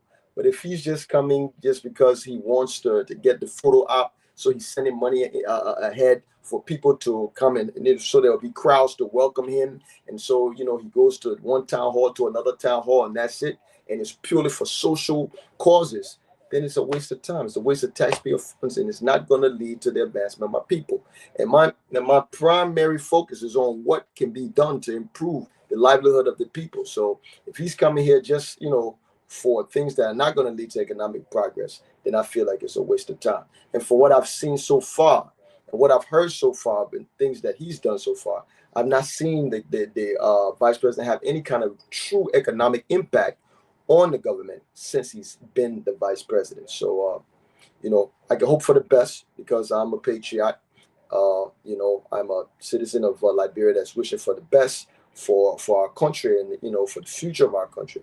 But from what I see so far, I don't see that the vice president trip would be able to lead to any kind of true economic progress, because this administration has not even showed us that they have a coherent industrial policy, a coherent agricultural policy, a coherent economic policy that is, that is gaining any favor, gaining any ground, or that they're even soliciting funds to implement. So until then, if he's coming to America based on everything that we've seen so far, then I think it's a waste of time. Okay, let's hear from Robert on this closer topic. Listen, I hate to be bearer of bad news, but if Willie, if your expectation is that he will come to engage diaspora Liberians, forget it. The vice president, it's not in a position to, at least from what I know, to impact policies. If he did, then anything contrary to what President President Joseph Boakai expressed recently with regards to the potential deportation of Liberians in the U.S., I think has set the wrong tone, right? You can't anticipate engaging a group of folks, and maybe this is also to people who support you, to people who help got you elected. A lot of folks who gave their $5, $10, people who contributed to all of these different trips that the former vice president made. He was basically mocking them when he said Trump is coming for you, right? I don't think he was empathetic to what's happening. I don't think he understands the severity of what it is for folks to return back home, and the economic impact, right? Because again, Liberians in the diaspora are the reasons why the economy has not gone into a free fall, right? Because we support our families back home, we support friends back home, we support the underprivileged back home. If it were not for Liberians in the diaspora, the entire country might be in abject poverty, right? Because there's no jobs. Government remains the highest employee in the country, and so if you will start any conversation or any engagement, any productive engagement with Liberians, then the president sets the tone, not the vice president. If you look at what has happened since that comment was made, that comment was very insensitive to Liberians who could possibly be sent back home, right? It was very insensitive to Liberians. So the families who depend on these folks who are working legally and sending money back home, what have the government done through their surrogates? They've doubled down on what the president said. Some have argued the president was trying to encourage Liberians to return and rebuild. I see no issue wrong with that. There's nothing wrong with the president saying, listen, this is our country. We have no other country. No one can deport you from Liberia. I can get that. The president can say that and also say, I sympathize with you. And as your representation, I am going to do everything in my power to engage our foreign counterparts to see if there's an alternative to address deportation, and stuff like that. He did not mention that. Other countries are doing the same thing. And so, Tomalin, I don't have much to say about Jeremiah Cohen's visitation to the U.S. It doesn't do me any good, and I'm sure it doesn't do Liberians any good. This is just another trip, to say, hey, you argue that the vice president could not come to the U.S. Well, he's finally in the U.S. I know how politics work. People will talk more about the fact that he's now in the U.S. after people argue he could not come to the U.S. as opposed to what this trip stands to benefit for the Liberian people. This is what this is about. This is a charade. This is the vice president being excited and happy to say, listen, I came to the U.S. Listen, if Liberia had a border with the U.S. like Mexico has with the U.S., and if you open that whole country right now, the entire country will be over. I mean, everybody will come to America. Everybody wants to come to America. You know what I'm saying? Except for those who have the opportunity and can afford to live in Liberia, right? But this trip would not impact us in any kind of way, would not change the narrative, would not change the lives of the people. And so I care less to speak on it. But when it comes to how do we engage the diaspora Liberian, I think the president set the tone. And from what we've heard from the president so far, he does not care about diaspora Liberians. Thank you. Well, it is, if you're an elected official, just always know that you are being paid by Liberian taxpayers. Taxpayers, also people in the diaspora that have investments in Liberia. They also have projects there that help boost the economy. So they do contribute towards the national budget, the economy, the revenue of the country. So when you travel to especially to places like America, it's very good that you have these kind of events. But again, come prepared because, and there will be a tough, if the vice president do have to go to that town, it will be a tough arena because a lot of things have happened in Liberia over the last year and a half. You have the address, and on this side, you cannot easily influence people in America because everybody here, most of them here, majority of people here working. They're living their best life, so they don't care. They will ask the question. The issue about the speaker business will be part of that agenda. The issue about the yellow machines, issue about everything that been happening in the country, it will form part of the discussion, that engagement. So I saw one of the guys who works with the vice president. He's already in the States in New York, so I believe he's on the advanced team. And so once you see that particular guy, knows that they are on the way. But sometimes too, the advancing can come and things can change. So we don't know. But I do know the vice president has a visa. But this conference that is being discussed now, whether he will still attend the conference, I do not know yet. We're trying to still dig deeper to find out. We want to find out really whether he'll be at this conference, especially the having someone use it backing on it. And we use it in some of this array now. And whether the conference will still go on, whether they will still support it, we don't know. But we're trying to find it still. And as of the issue that people say that they send money, we contacted the president of the community already. I hope she can respond to us before the show ends. Whether it is true that they receive money to host the VP town event, want to find out to confirm it or not. Want to know, like Brembo want to know. But again, if you're elected official, appointed official, you come to America, it's always good to engage the people because through your interaction with the people, you can encourage them to go back home to invest in the country or to be secure. But it'll be a big test for the VP if you really come to this conference and meet the Liberian people because it's somebody who's I believe want to be president tomorrow and you're engaging Liberians in the diaspora, you got to come strong, come with your A game because they're going to come strong to you too. And besides that too, Pennsylvania, Philadelphia is the former ruling party, one of the strongest stronghold in America at this era. So I can tell you the truth. Citizen will fold that town hall meeting to go engage. I can tell you for a fact that the citizen got a strong base in Pennsylvania. I can tell you for a fact. So if the cause to come from New York or Minnesota, they will come. Therefore, that will just to come. When they put that citizen in here, they can do anything. So I hope they help them know how they're coming strong. But again, that's what we got. But I think we're done with this topic. So let's go to this Nima by-election, right? Okay. Already we got several people running. Today I saw some a group announced that they are asking Timba, right? Timba, they say she will withdraw from the race and support Madam Gongloe. And today I spoke to Koga. Koga said he's in the race to win.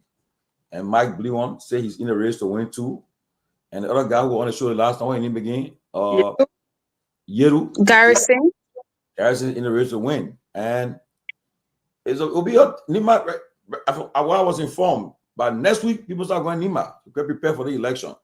They'll be there for the whole week, whole month. Because it's an important election.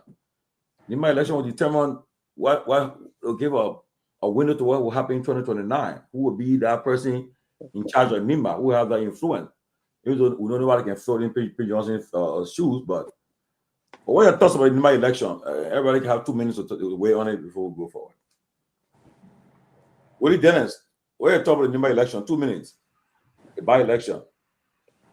Oh, I'm Dylan now. Not Dennis. Not Dennis, but that's okay. That's okay. That's okay. Yeah, I think it's a good thing, man. Like you said, no one can fill Prince Johnson's shoes.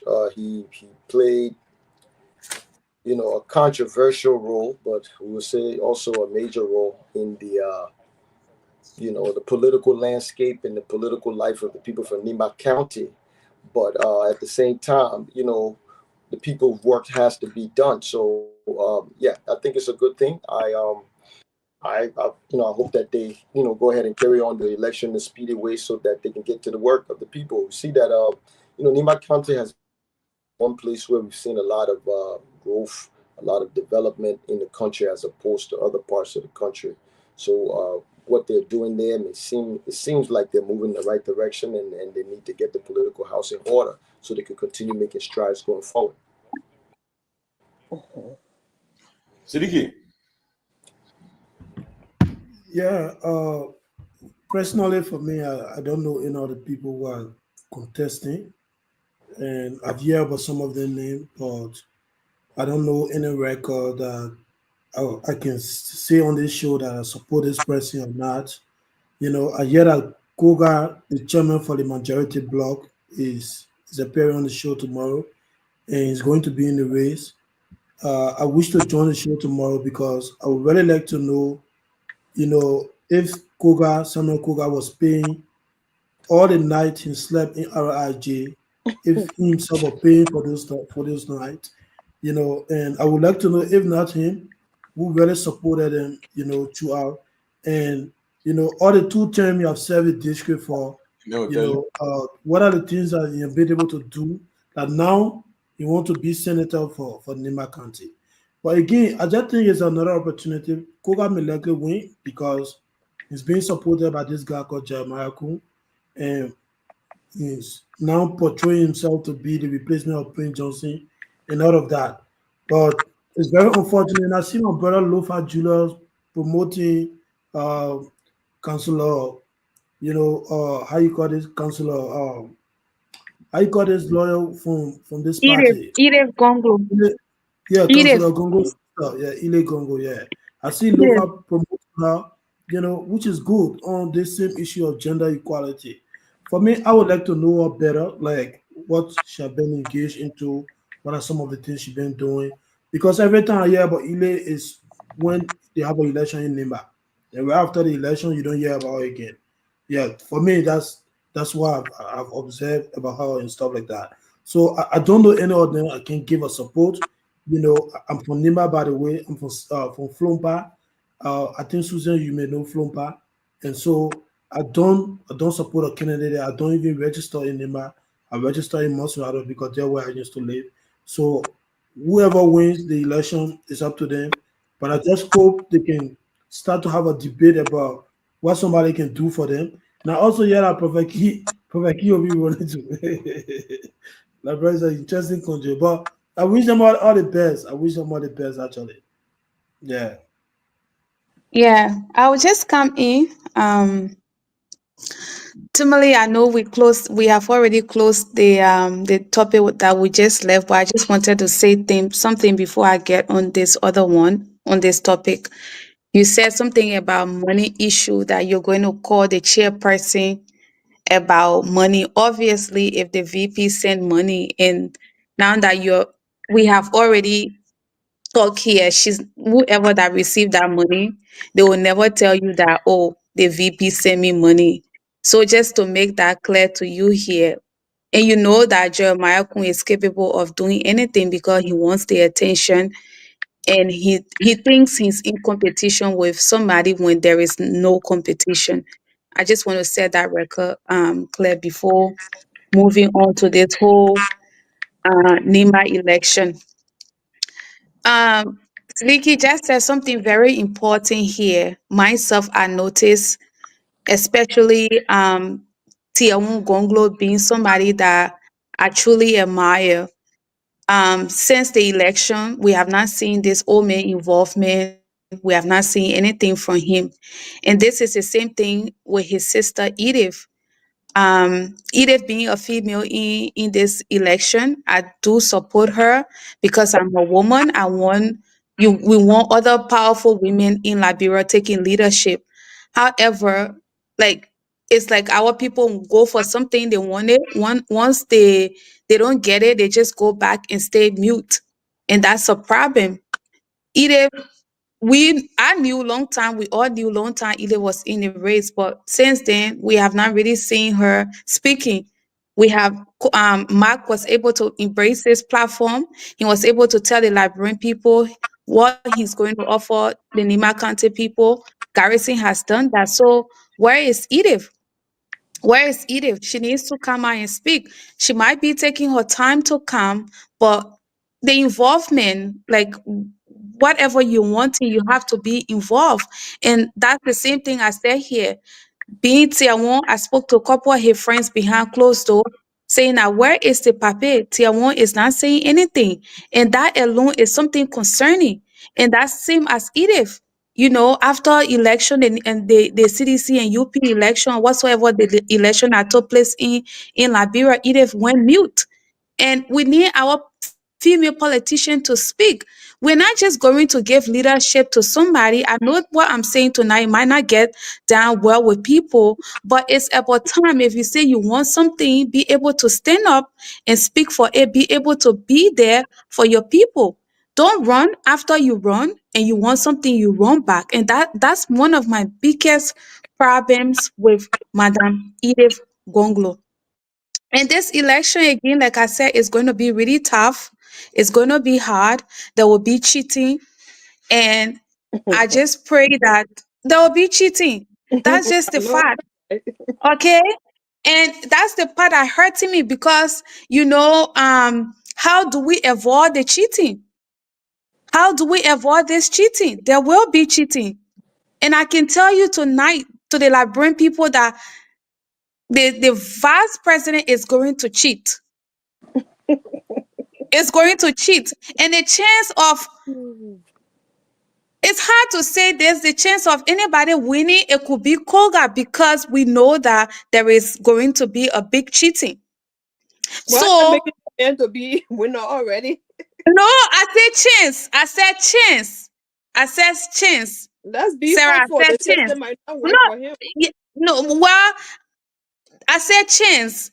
But at the end of the day, we need our people to start building their own platforms right now. We need our people to start coming forth to tell the Liberian people what is their intention. Garrison has done that.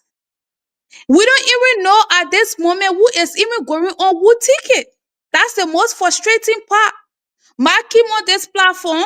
He spoke. Garrison has come on this platform. He also spoke to the Liberian people. But who are backing these guys? Apparently, they're waiting for the CDC to come forth and give them some sort of direction, and that's not happening at the moment. So even though we wanted them, but what is the support who they're getting? Edith is on the other hand getting her lay support from other angle. These people are supposed to be in Nima, and Togar is already building his ground.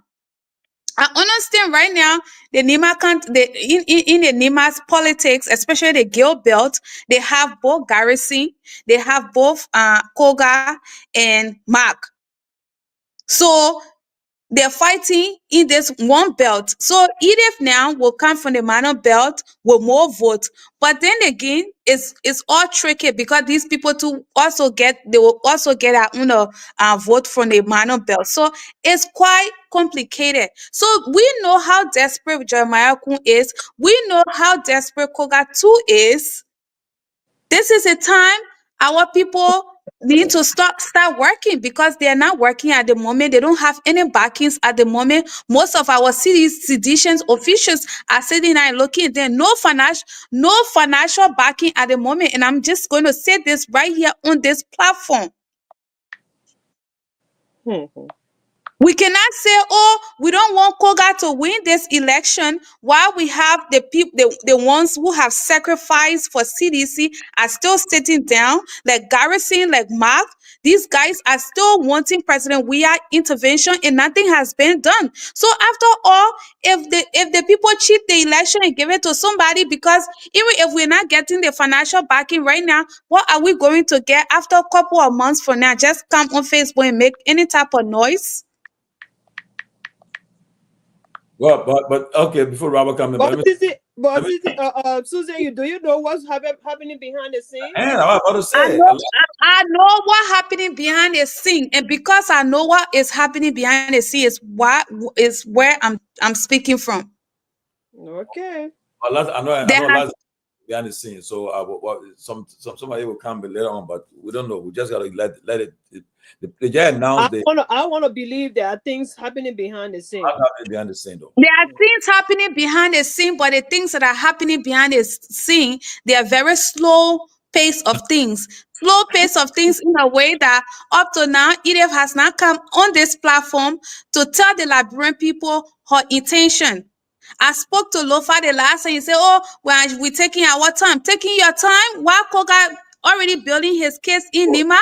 Lofa the campaign manager for Edith. Lofa is the one that running things for Edith. You don't know that? I'm running my motto on the platform today. I'm running a motto. I want to say something to what you said about her being quiet. Susan, I want to say something about you, what you said about Edith being quiet. I know a couple of times I saw her, even though she might not be present in Nimba, well, I know a couple of times I saw her on the panelist of Spoon, projecting stuff and saying stuff. So she might not be present physically in Nimba, but I don't think she has been totally quiet. How many times has she been on Spoon TV? Edith is a big panelist for a long time, though. No. I follow Edith is my business. I love her so much, but it's good that we say the truth. We are in the internet era, and whatever you say, whatever presentation you give out there, it shows who you are. And this, I set the example with her own brother, Tiawun. Tiawun is somebody I love. Take President Weah out of there. If I say today I want to leave CDC and I'm making that announcement here, I am willing to support that papier because I love him so much. I love him because he's a man of integrity. But after this election, have you seen the papier speaking? Where the papier has gone heading? Nothing. He's speaking, hey man. Has been speaking. No. The old man not speaking. I just recently he went on Spoon TV and he spoke. They interviewed him, but the way we want to see this old man involved. Kehleboe has been speaking. I've seen articles in the newspaper about him. He has been checkmating Joseph Boakai. Yes, he has been speaking. Maybe it's not good enough, not from the expectation that we want. We want full involvement. Okay. I mean, somebody on this platform will kind of agree with what I'm saying. Let me. Susan, you also have to consider the political space in Liberia. When you talk too much, they can send people behind you. So the people gotta be careful how they talk. Let me. Also, nobody sent people behind Joseph Boakai when he was in power. What about Yeke Koluba that making all the noise? How come they're not going for him? We need to stop giving excuses for our people. If we want a better Liberia, Kehleboe Gongloe is supposed to come out here and be speaking. Don't speak after 3-4 months. You go back in your corner and not say anything. That's not leadership. Okay, let me All right, Robert. Let me respond to the Liberian community. Okay. Okay, they said that the vice president's office asked us to organize a town hall event, and we are asking them to please honor the cost of the event. We as a community do not have money to honor the cost of the event, so so they have not received money yet. Who are they asking to honor the vice president's office? The vice president's office said they won't have a town hall event, so they said, well, we ain't got a problem doing it as a community, but to do it, okay. So y'all can honor the cost, we'll do it. Okay, got you. So go, Robert. Thank you. Listen, I want to agree with Susan, partially, and I think the point that I want to agree with her on is, let's be honest. When George Weah took power in 2017, right after it was confirmed that he had won the election and he would be the next president of Liberia, the opposition party started with him immediately. When he took oath of office, the next day, they started and they did not stop until 2023. They didn't stop.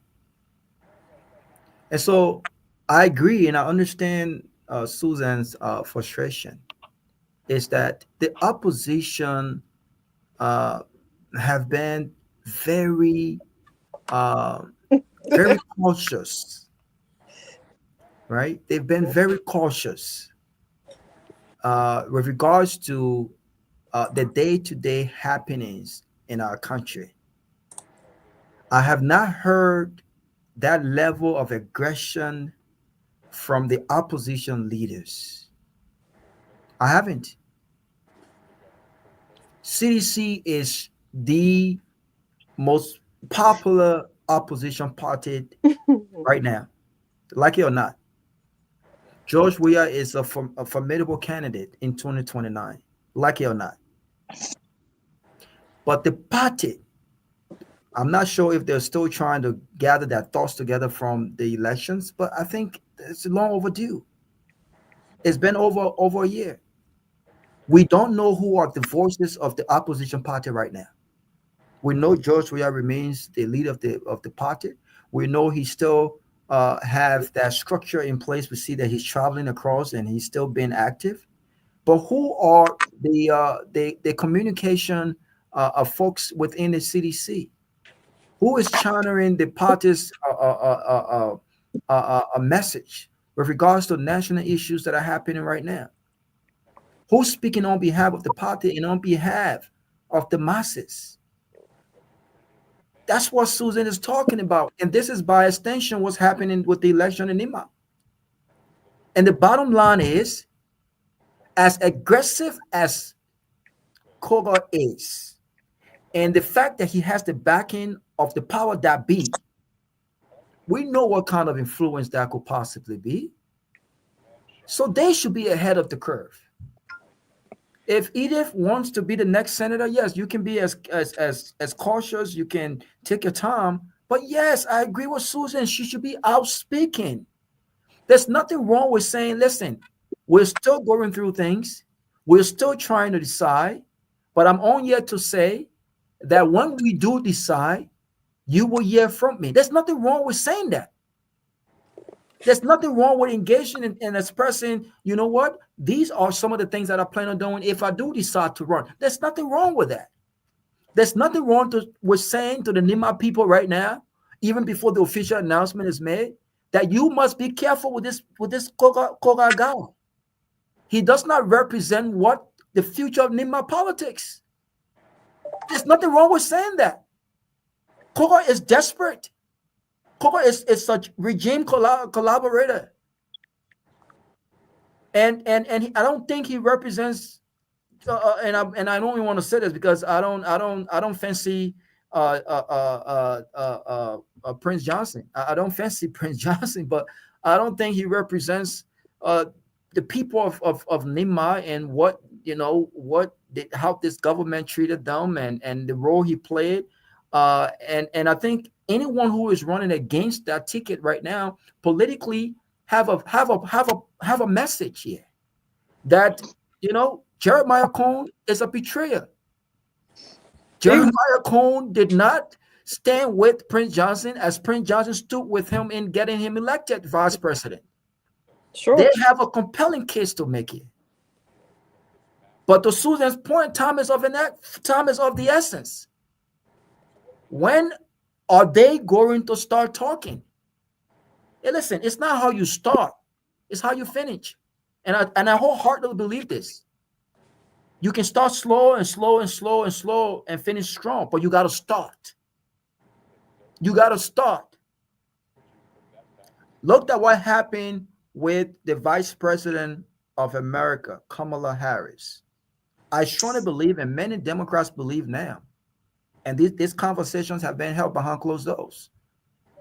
Had Kamala Harris was behind time, the fact that she entered the race in the second phase of what was happening, she didn't have time to put her own team together. Many would have appreciated had Joe Biden decided to allow her to run from the genesis of these elections. Maybe it would have made a difference. Or even open it up for other people. Or open up for a primary. So I agree with Suzanne. What's happening behind closed doors? How many people are aware of what's happening behind closed doors? And the people that are aware of what's happening behind closed doors may not be those electors. They're not the one who will be voting. So if Edith wants to run, Edith should be out speaking now. Don't wait until the dust settles. Don't wait until you have your campaign manager. Don't wait until you have your campaign manager. Don't wait until you have the resources. Don't wait until you start fundraiser. Don't wait. You don't have time. That's you true. do not have time. Start speaking. And if the CDC will back either of these candidates, then the CDC as an institution must also start speaking. Must also start speaking. I will play the devil advocate. And I think CDC, they have been very careful because those ungrateful bastards who got elected on the coalition ticket today have said that they don't recognize or they don't identify as seditionists. Right. Without the CDC, without the backing of George Weah, many of them would not be in the position they find themselves in right now. But a back end to that is the lack of true political institutions in our country. That's exactly what's happening, where people are affiliating with parties based on popularity and what they can get rather than values and ideology. And so do I have an opinion on Togar? And I'm glad that he's going to show up. I'm looking forward to having a great conversation with him. But my thing to him will be, what credibility do you have when it comes to the future of Lofa, when it comes to the future of Nima, when you have disrespected and ignored the Constitution of our country, when you have willingly indulged in this unconstitutional impasses on Capitol building. What is this message outside of just being endorsed by Prince Johnson's widow? What is this message? What is his message? What does he represent? This is his third or fourth term? What has he done in District 5 as a lawmaker? And this is what burns me, because we have all of these failed leaders that have got nothing other than building relationship with his colleague. This is a guy who was trying to be deputy speaker.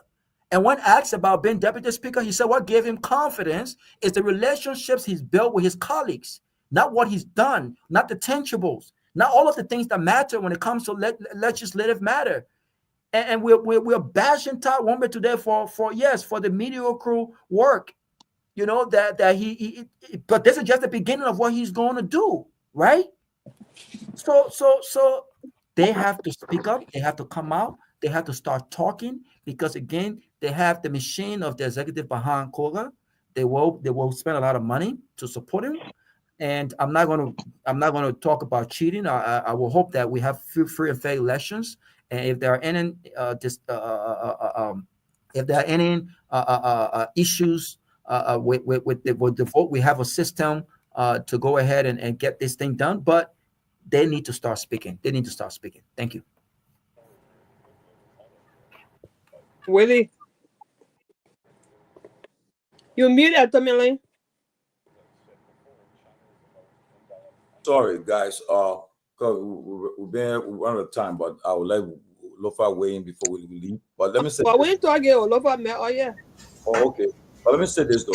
The election in Nima will be widely monitored. I tell you about cheating, right? We'll be widely monitored because you know why? Very important. And if you don't protect your voting like brother when you get there, what NEC would do, they announce the polling station. They say we get 200 polling station. All you need to do, find 200 people watching to be there.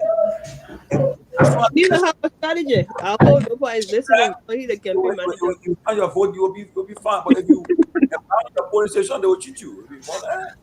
So, but right. So Sarah. Well, let the other people go. I look at it. Sarah's right. I met them here. Let them chime me now. I'm later. Let my brother Willie talk now. Willie, go ahead. Yes. Well, in regards to the Nima County election, as I stated before, it's a good thing. Prince Johnson was someone that was held in high esteem by his people in Nima County. Was a controversial figure nationally, but that aspect of the political life is finished, and now we're moving forward. We have people like Samuel Togar, we have Nyenwolo, that's what he's called, and Thomas Groupie, and along with Kehleboe Gongloe. It's, from what I see, it's going to be a tight race, and may the best man win or the best woman win. Like I said, I hope that the people of Nimba will look towards someone who has who's working towards the tangibles and leading to more development in the county, both infrastructure-wise as far as human development, just in order to force the country forward. Yeah, same thing here.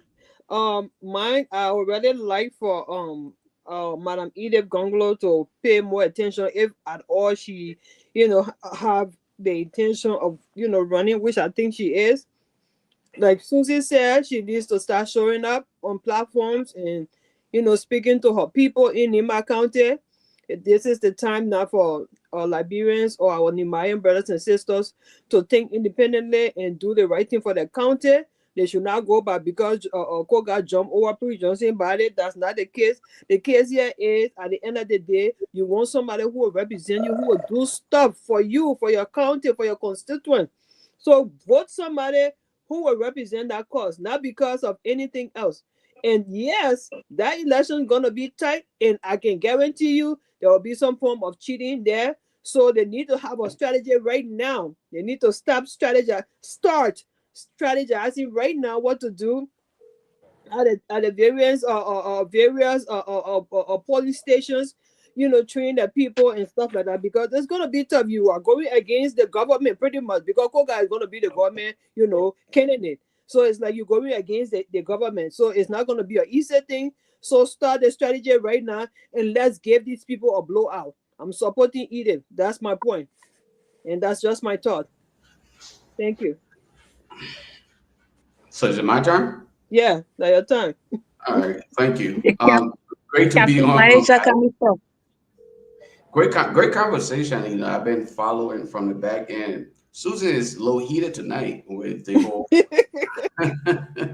But Susan, let me be honest with you. I do sincerely agree with you that Madam Kehleboe Gongloe should make appearance on various platforms and tell Liberian what she intends to do. But let's be honest, on the decision to participate in the upcoming election, it was not something that she made overnight.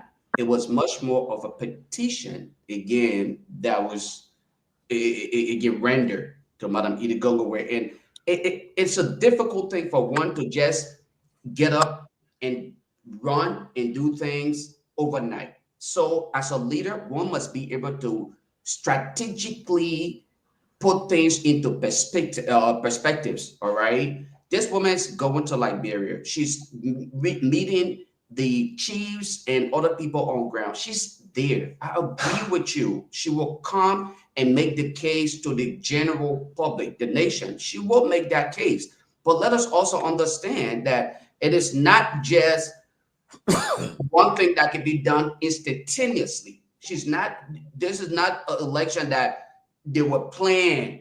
So Madam Gongloe will definitely make her appearance on the closing argument, and she will tell you what is, you know, in the little purse for her. But let me tell you something that I think we appear to not take into consideration. Madam Gongloe represents you, Susan. Madam Gongloe represents you, Sis Sarah, because when we speak of women leadership, data substantiate the claims. Women leadership appears to stand very tall, considering the data that have proven it. Rwanda, look at Rwanda Parliament. Look at the women in leadership. And when we speak of women, not just based on the gender, we are talking of competent women in leadership. Have we decided to leverage the opportunity to our mothers, our sisters, and our our daughters, so that they can start to participate in true leadership? Yes, we have had women in our legislature who have shown to be failure, but have we given that much opportunity to just as we have done to the men?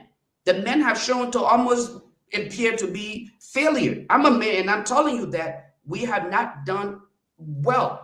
And I don't think we should continue to dwell on this whole thing here. And this is the only woman that's representing you, Susan. This is the only woman that is representing Sarah. And I can admire the fact that you're telling us, hey, we want to get this done. We want to be a part of this process. So what more can anybody ask for than to say, I want to engage this woman who is going to represent me at the legislature, okay? I agree with you 100%, Susan.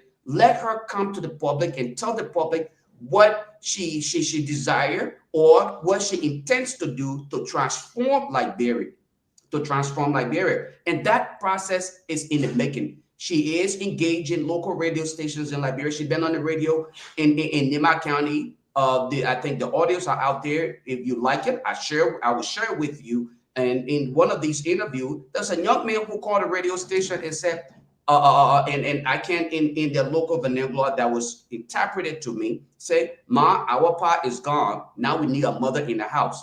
Okay, asking Madam Gongloe, so look, when the father is not around, you need a mother to stand up, a mother who understands what it means to be that single mother. And this is the case of Madam Edith Gongloe, where she's telling you, look, I'm not here to come and make it seem as though this is my turn. That mentality of this is my turn, that's not it.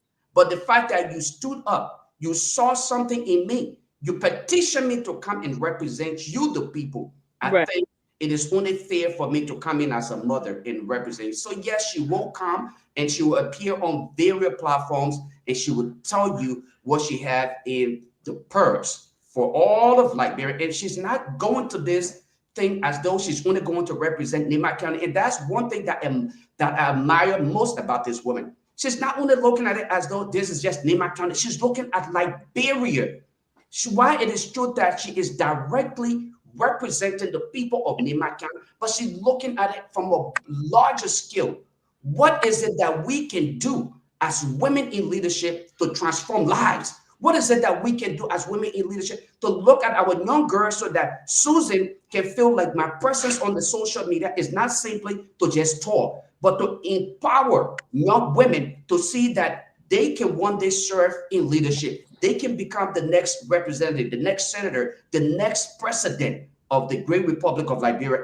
And that's why I admire her. So let me just say, I must applaud you for asking her to appear on these various platforms and make the case. But I'm telling you that locally, she's on ground. She's meeting with people on ground. She's meeting with chiefs and the women organization, the youth, the young people. She's engaging them and thoroughly looking into this idea. So I just wanted to say that tonight. That's part of the, I came in on that part of the conversation. So I just wanted to address that. She's not avoiding anything. And I definitely would not support an idea of any political leader or any politician who may want to avoid the public appearance. I think the public deserves to know your position, and I would definitely not support that. But she will make the appearance once it is, decided and everything. I don't want people to feel like, oh, because this guy came here, so she should come. No, this is not the that level of mediocrity. We're not going to buy into that. Not because one person came on this platform, so she should come too. No, we want substance. We want her to bring something to the table. Yeah. I just wanted to Can I just come say in? something. I just want to say something really quick. Go ahead, Lofa, Dylan. that was a very powerful statement you made there. But they're having a by-elections in Nimba, and just for the old little yarn and selling pepper, in the market. Can you please expand on what you mean by strategically putting things in perspective in order to make sure that her vision is instantaneously substantiated? Please, please. Okay, so Dylan, before this woman come here, she's not just gonna go grab her book and say, I'm running here. She need to meet with people and make sure that these people understand that having to petition her, all right, it comes with responsibility. They need to understand. We have done this for years upon years upon years, where people will just look at one person, oh, because you came from America, so can't represent, or you can be the next representative. No, she wants them to understand that, look, I'm coming here. If you're petitioning me to represent you at the Senate level, these are things that will have to be taken into consideration. And these are the basic things that we continue to fill to inform our people about. And this is where she's at right now. She's doing just that. She's engaging them. She's telling them, guys, I'm not coming here to go build you a market kitchen overnight.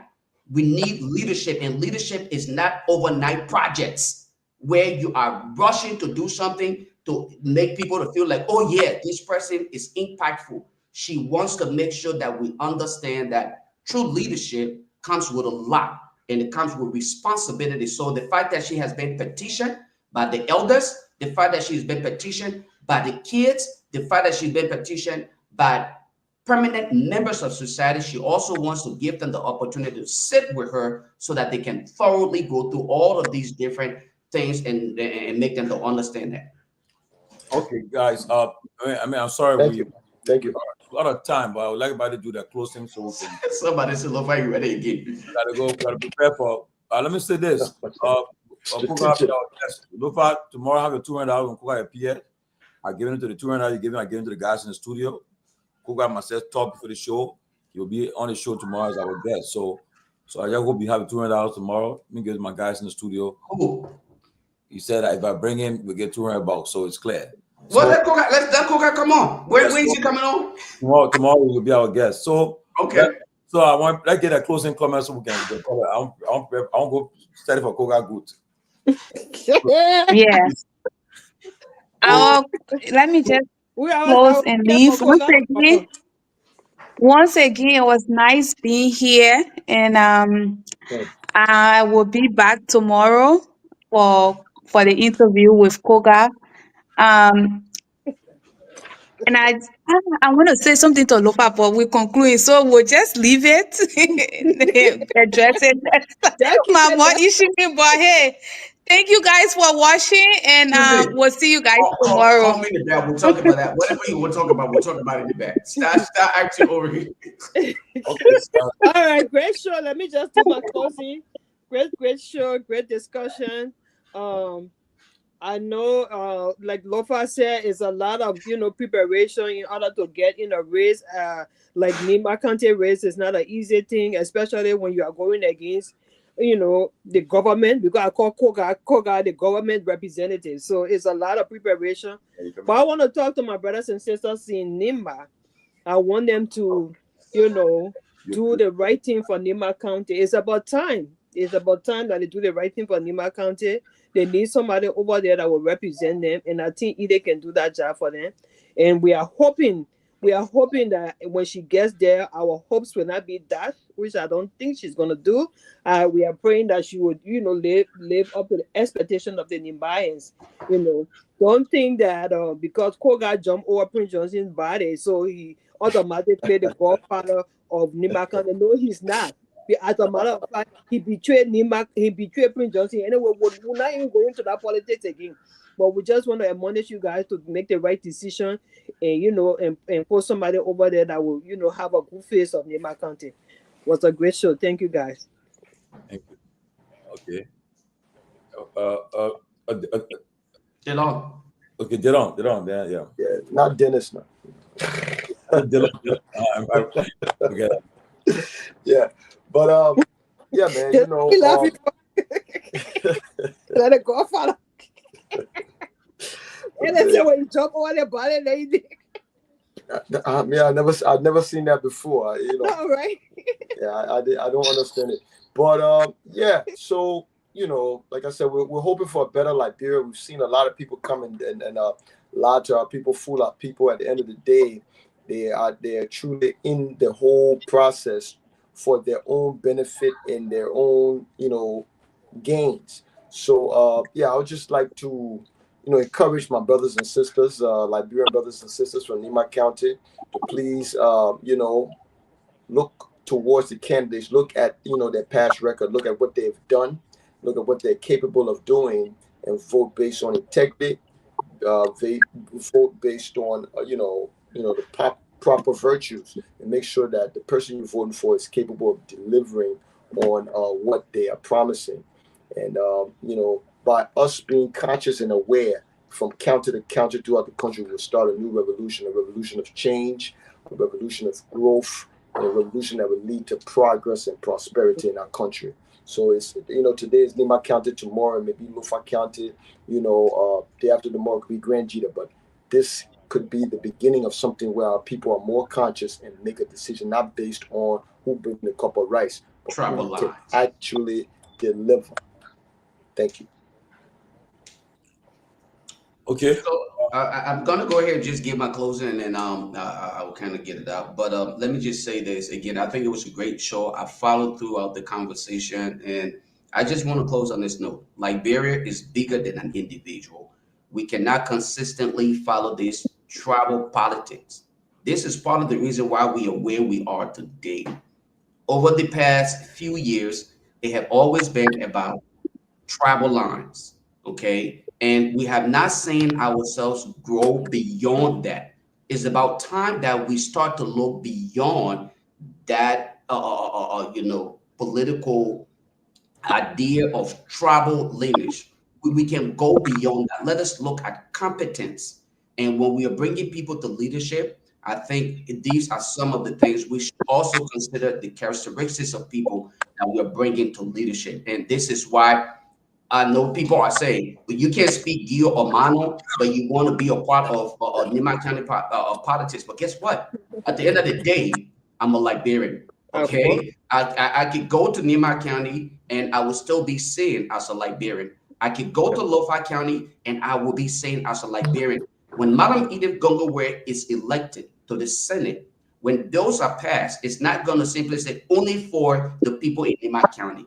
Those bills are going to reference Liberians. Okay, it will be across the board for all of us Liberians, and that's the reason why we're looking at competent people. Yes, people will question our decision from the past. Yes, one would say you supported Darius DeLong. Look where you at. And we make the comparison here, comparing Darius DeLong to a lot of the folks in the at the Senate today. You would tell me that, I mean, he's doing far better off. While it's true that I disagree with his decision, several things that he's doing, and I consistently call him out for those things. But compared to folks that are in there, we must be honest. Simply because I had bad experience, and I close on this note. I use this analogy, and I continue to remind people, not because I had bad experience in my previous relationship means I should not date again. No. I will continue to date, but I'll be very critical in my decision as I come to dating. Yeah. So go ahead, DeLong. You had a question? My grandma used to say, just because you had a nightmare last night doesn't mean you can't sleep tonight. Exactly. That's my point. I see people continue to call me up. You ready again, Lofa? You ready again? Yes, I am ready again, because until I can sense that true transformation that we all want for Liberia, I'm not going to give up. I'm going to continue to look and reach out. But when you have the likes of Samuel Togar, who is referred to as Togar in Bassa, according to Emmanuel Yato, that's the true definition of his name, Togar, which means crooked man. I mean, I'm a little concerned that this.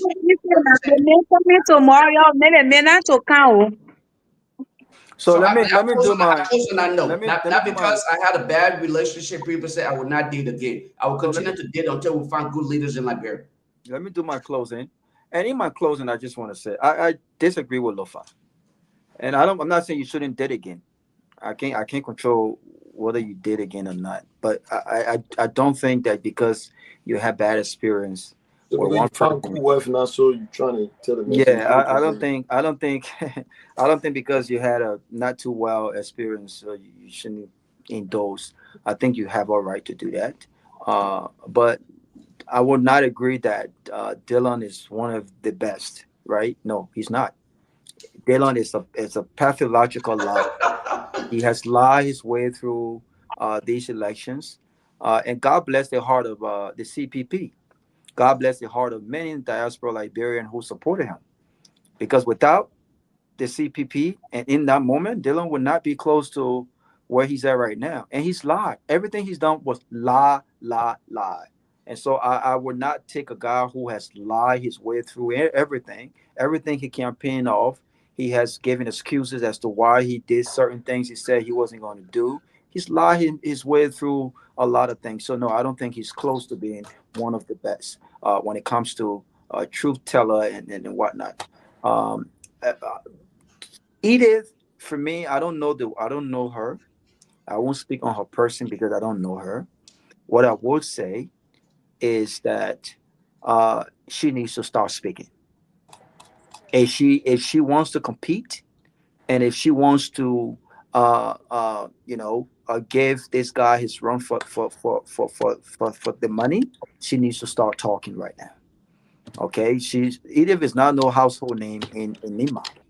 Let's be clear. And by the way, there are those who in Nima might question and looked at her record as of superintendent, and they might say, what did she do as superintendent in Nima?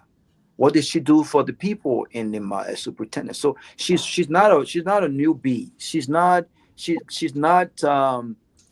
someone who can run on this change a message, right? She's been around for a minute, right? She's been given opportunities to lead, which is the reason why it's important for her to start speaking now. I think, does she have a better chance than Koga? Absolutely. I don't have no trust in Togar, and I'm looking forward to a civil and a fierce engagement with him tomorrow, because he does not represent change. And I'm not looking at Nima. I'm looking beyond Nima.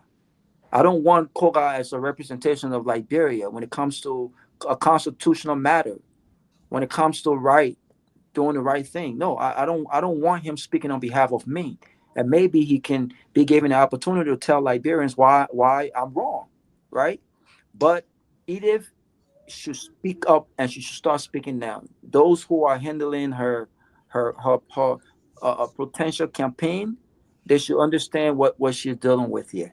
She's dealing with a machinery, of a lot of corrupt heads, a machinery who does not understand and respect the rule of law. That she's dealing with folks who are desperate, and folks who are going to do anything to win an election. This is what she's dealing with. So she have got to start speaking up now, and she shouldn't think that, oh, you know what, because I'm a woman, this whole gender card doesn't work no more. Yes, we want women in leadership, but we want women who will perform in leadership. Just because you're a woman doesn't mean, and we're predominantly men, doesn't qualify you to be in that leadership, in that position. So I heard you say she represents Susan. She represents Sarah. Sarah's representation and Susan's representation may not just be about women in leadership. That's why I made it clear. I said competent. Yeah, that's fine. That's fine. Right. So she needs to present herself, Lofa. Don't push this whole gender thing with her. She needs to present her case. She needs to stay away from being a woman. She needs to say, look, I'm a woman, but I'm not running as a woman. I'm running to be a leader. We need leadership. It can come from men, it can come from women, but we need leadership. That's what we need in the country. And that's what I would say. But awesome show, great show. my friend Todd Wongbe, I think the stuff was prematurely announced. If I was advising him, I would have told him to wait and let it nurture, let it grow. I think that it's gonna the ending will be nice. I think for his district. But I don't want this to define him. We condemn the mediocrity. I don't think that's what we need. But this should not define Todd Wongbe. And he should be gracious about it. I don't think it's something he should double down on or be arrogant about. Be gracious about it. Go back to the drawing board and let's see what he has. Thank you. Thanks, guys, and we'll look forward tomorrow with Representative Sam Togar. You'll be our guest tomorrow. It'll be an interesting time. Come, let us engage. Other aspirants come. Look forward tomorrow with. Oh, yeah. Number 4. Oh, sorry. So let us come tomorrow. Let's have time. Let us meet the guy. But before we go, somebody wanted to say something. The president wanted to make an announcement. Please, one of our own colleague. Is that Ben Sanvee? No, not Ben Sanvee. Hello. 1 minute, just a second. Oh, about man Dwalu? Yeah, Dwalu. Well, let him man come on. I told him to come on. Let him come on. Yeah, but I think he said he coming. He won't come for doing the coming out next week. I think. Oh, okay. But you want to say something about it? Or like he's going on. But anyway, Dwalu. Oh, he done there. So, but anyway. All right. Have a good night, guys. I mean, like I said, guys, it definitely was a great show. Again, I don't think Madam Gongloe. Lofa, with that team, man. Lofa enough, man. Yeah, man. I mean, she just look. We need good representation in Liberia, man. Madam, She needs to come on the show, Lofa. We need her on here. Get it prepared. I agree with you. She will come on the show. I mean, it's no problem. I can bring Edith anytime before you. Right. Man, Edith, she will come on the show. But I won't give her time. But she needs to go speak to the zoo. She has to go to the zoo. All of these things, but you out here just trying to pull my leg. What are you talking about? I'm not pulling your leg. She needs to come in as much as she's getting all her blessings from the zoo. We still need her here. Yeah, she will come. If President we are endorsed Edith, you support, right? Of course, Edith is my big sister. I love her. I love. Yes, I love them. I love the whole Gongloes. Let me just say it here. I love the Gongloes.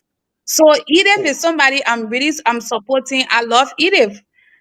However, the two guys I spoke to, they're also supporting Edith. They want Edith to win. So that's the reason why we want Edith to speak.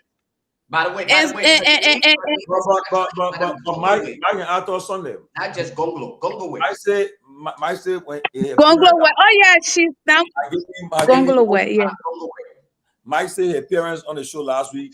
Yeah, motivated. He's got a lot of people coming to supporting us. So he said he's in to win. So.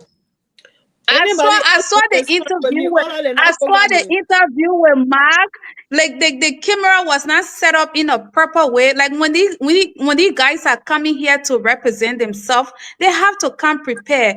The camera was just on Mark, like it was in his mouth. It was in his mouth. This guy got hard time. Your head's too hard. But who made him came out like that though? Y'all wait till when my big sister coming, the way Lofa will prepare her to come on the show. Mark him, his mouth was literally in the camera talking. I'm like, are you try to present yourself in a way that, because you're selling yourself. This is a big platform. People are listening to you. I was behind closed door watching you guys. Message resonated. My message say my you're very popular.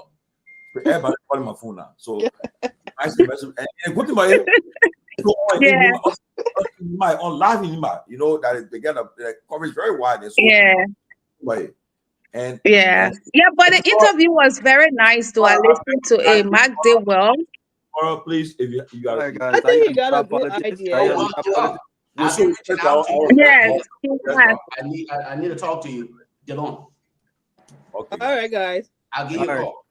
Well, So me he coming personally, out tomorrow. Lofa, you got Hello. $200 for Oh, for the guys. Yeah, bring them all here for the guys. The main guys, okay. yeah. I told you we will make the $200 available. Don't worry about it. Let him appear first. Okay. Okay, tomorrow. I can't wait. So All what's right. the announcement with Dwale? Tomalin, what's the announcement with Dwale? Are there any Dwale or I can't Dwalo. Dwalo? I think he's coming for what's he's coming for the whatchamacallit fund. So he's the CEO. Venture capital something. They're trying to raise, I think, $75 million, and people are buying shares in the whatchamacallit fund. I don't, but he's going to come on and talk about it. It's a great thing. I'm going to buy shares there. I think. Yeah, I am too. I'm going to buy a couple of shares as well. I think the shares is like what 500. Yeah. 100 somebody, but I won't buy 10 shares. Yeah, it's really good. It's a good stuff. I think they raised some good money too already. So that's some good stuff he's doing. Oh, okay. Yeah. Okay, we look forward to look forward to having him. I don't know what this is about, but I'll be here. Okay. Well, thank you, gentlemen. I will see you guys tomorrow. All right. Bye-bye.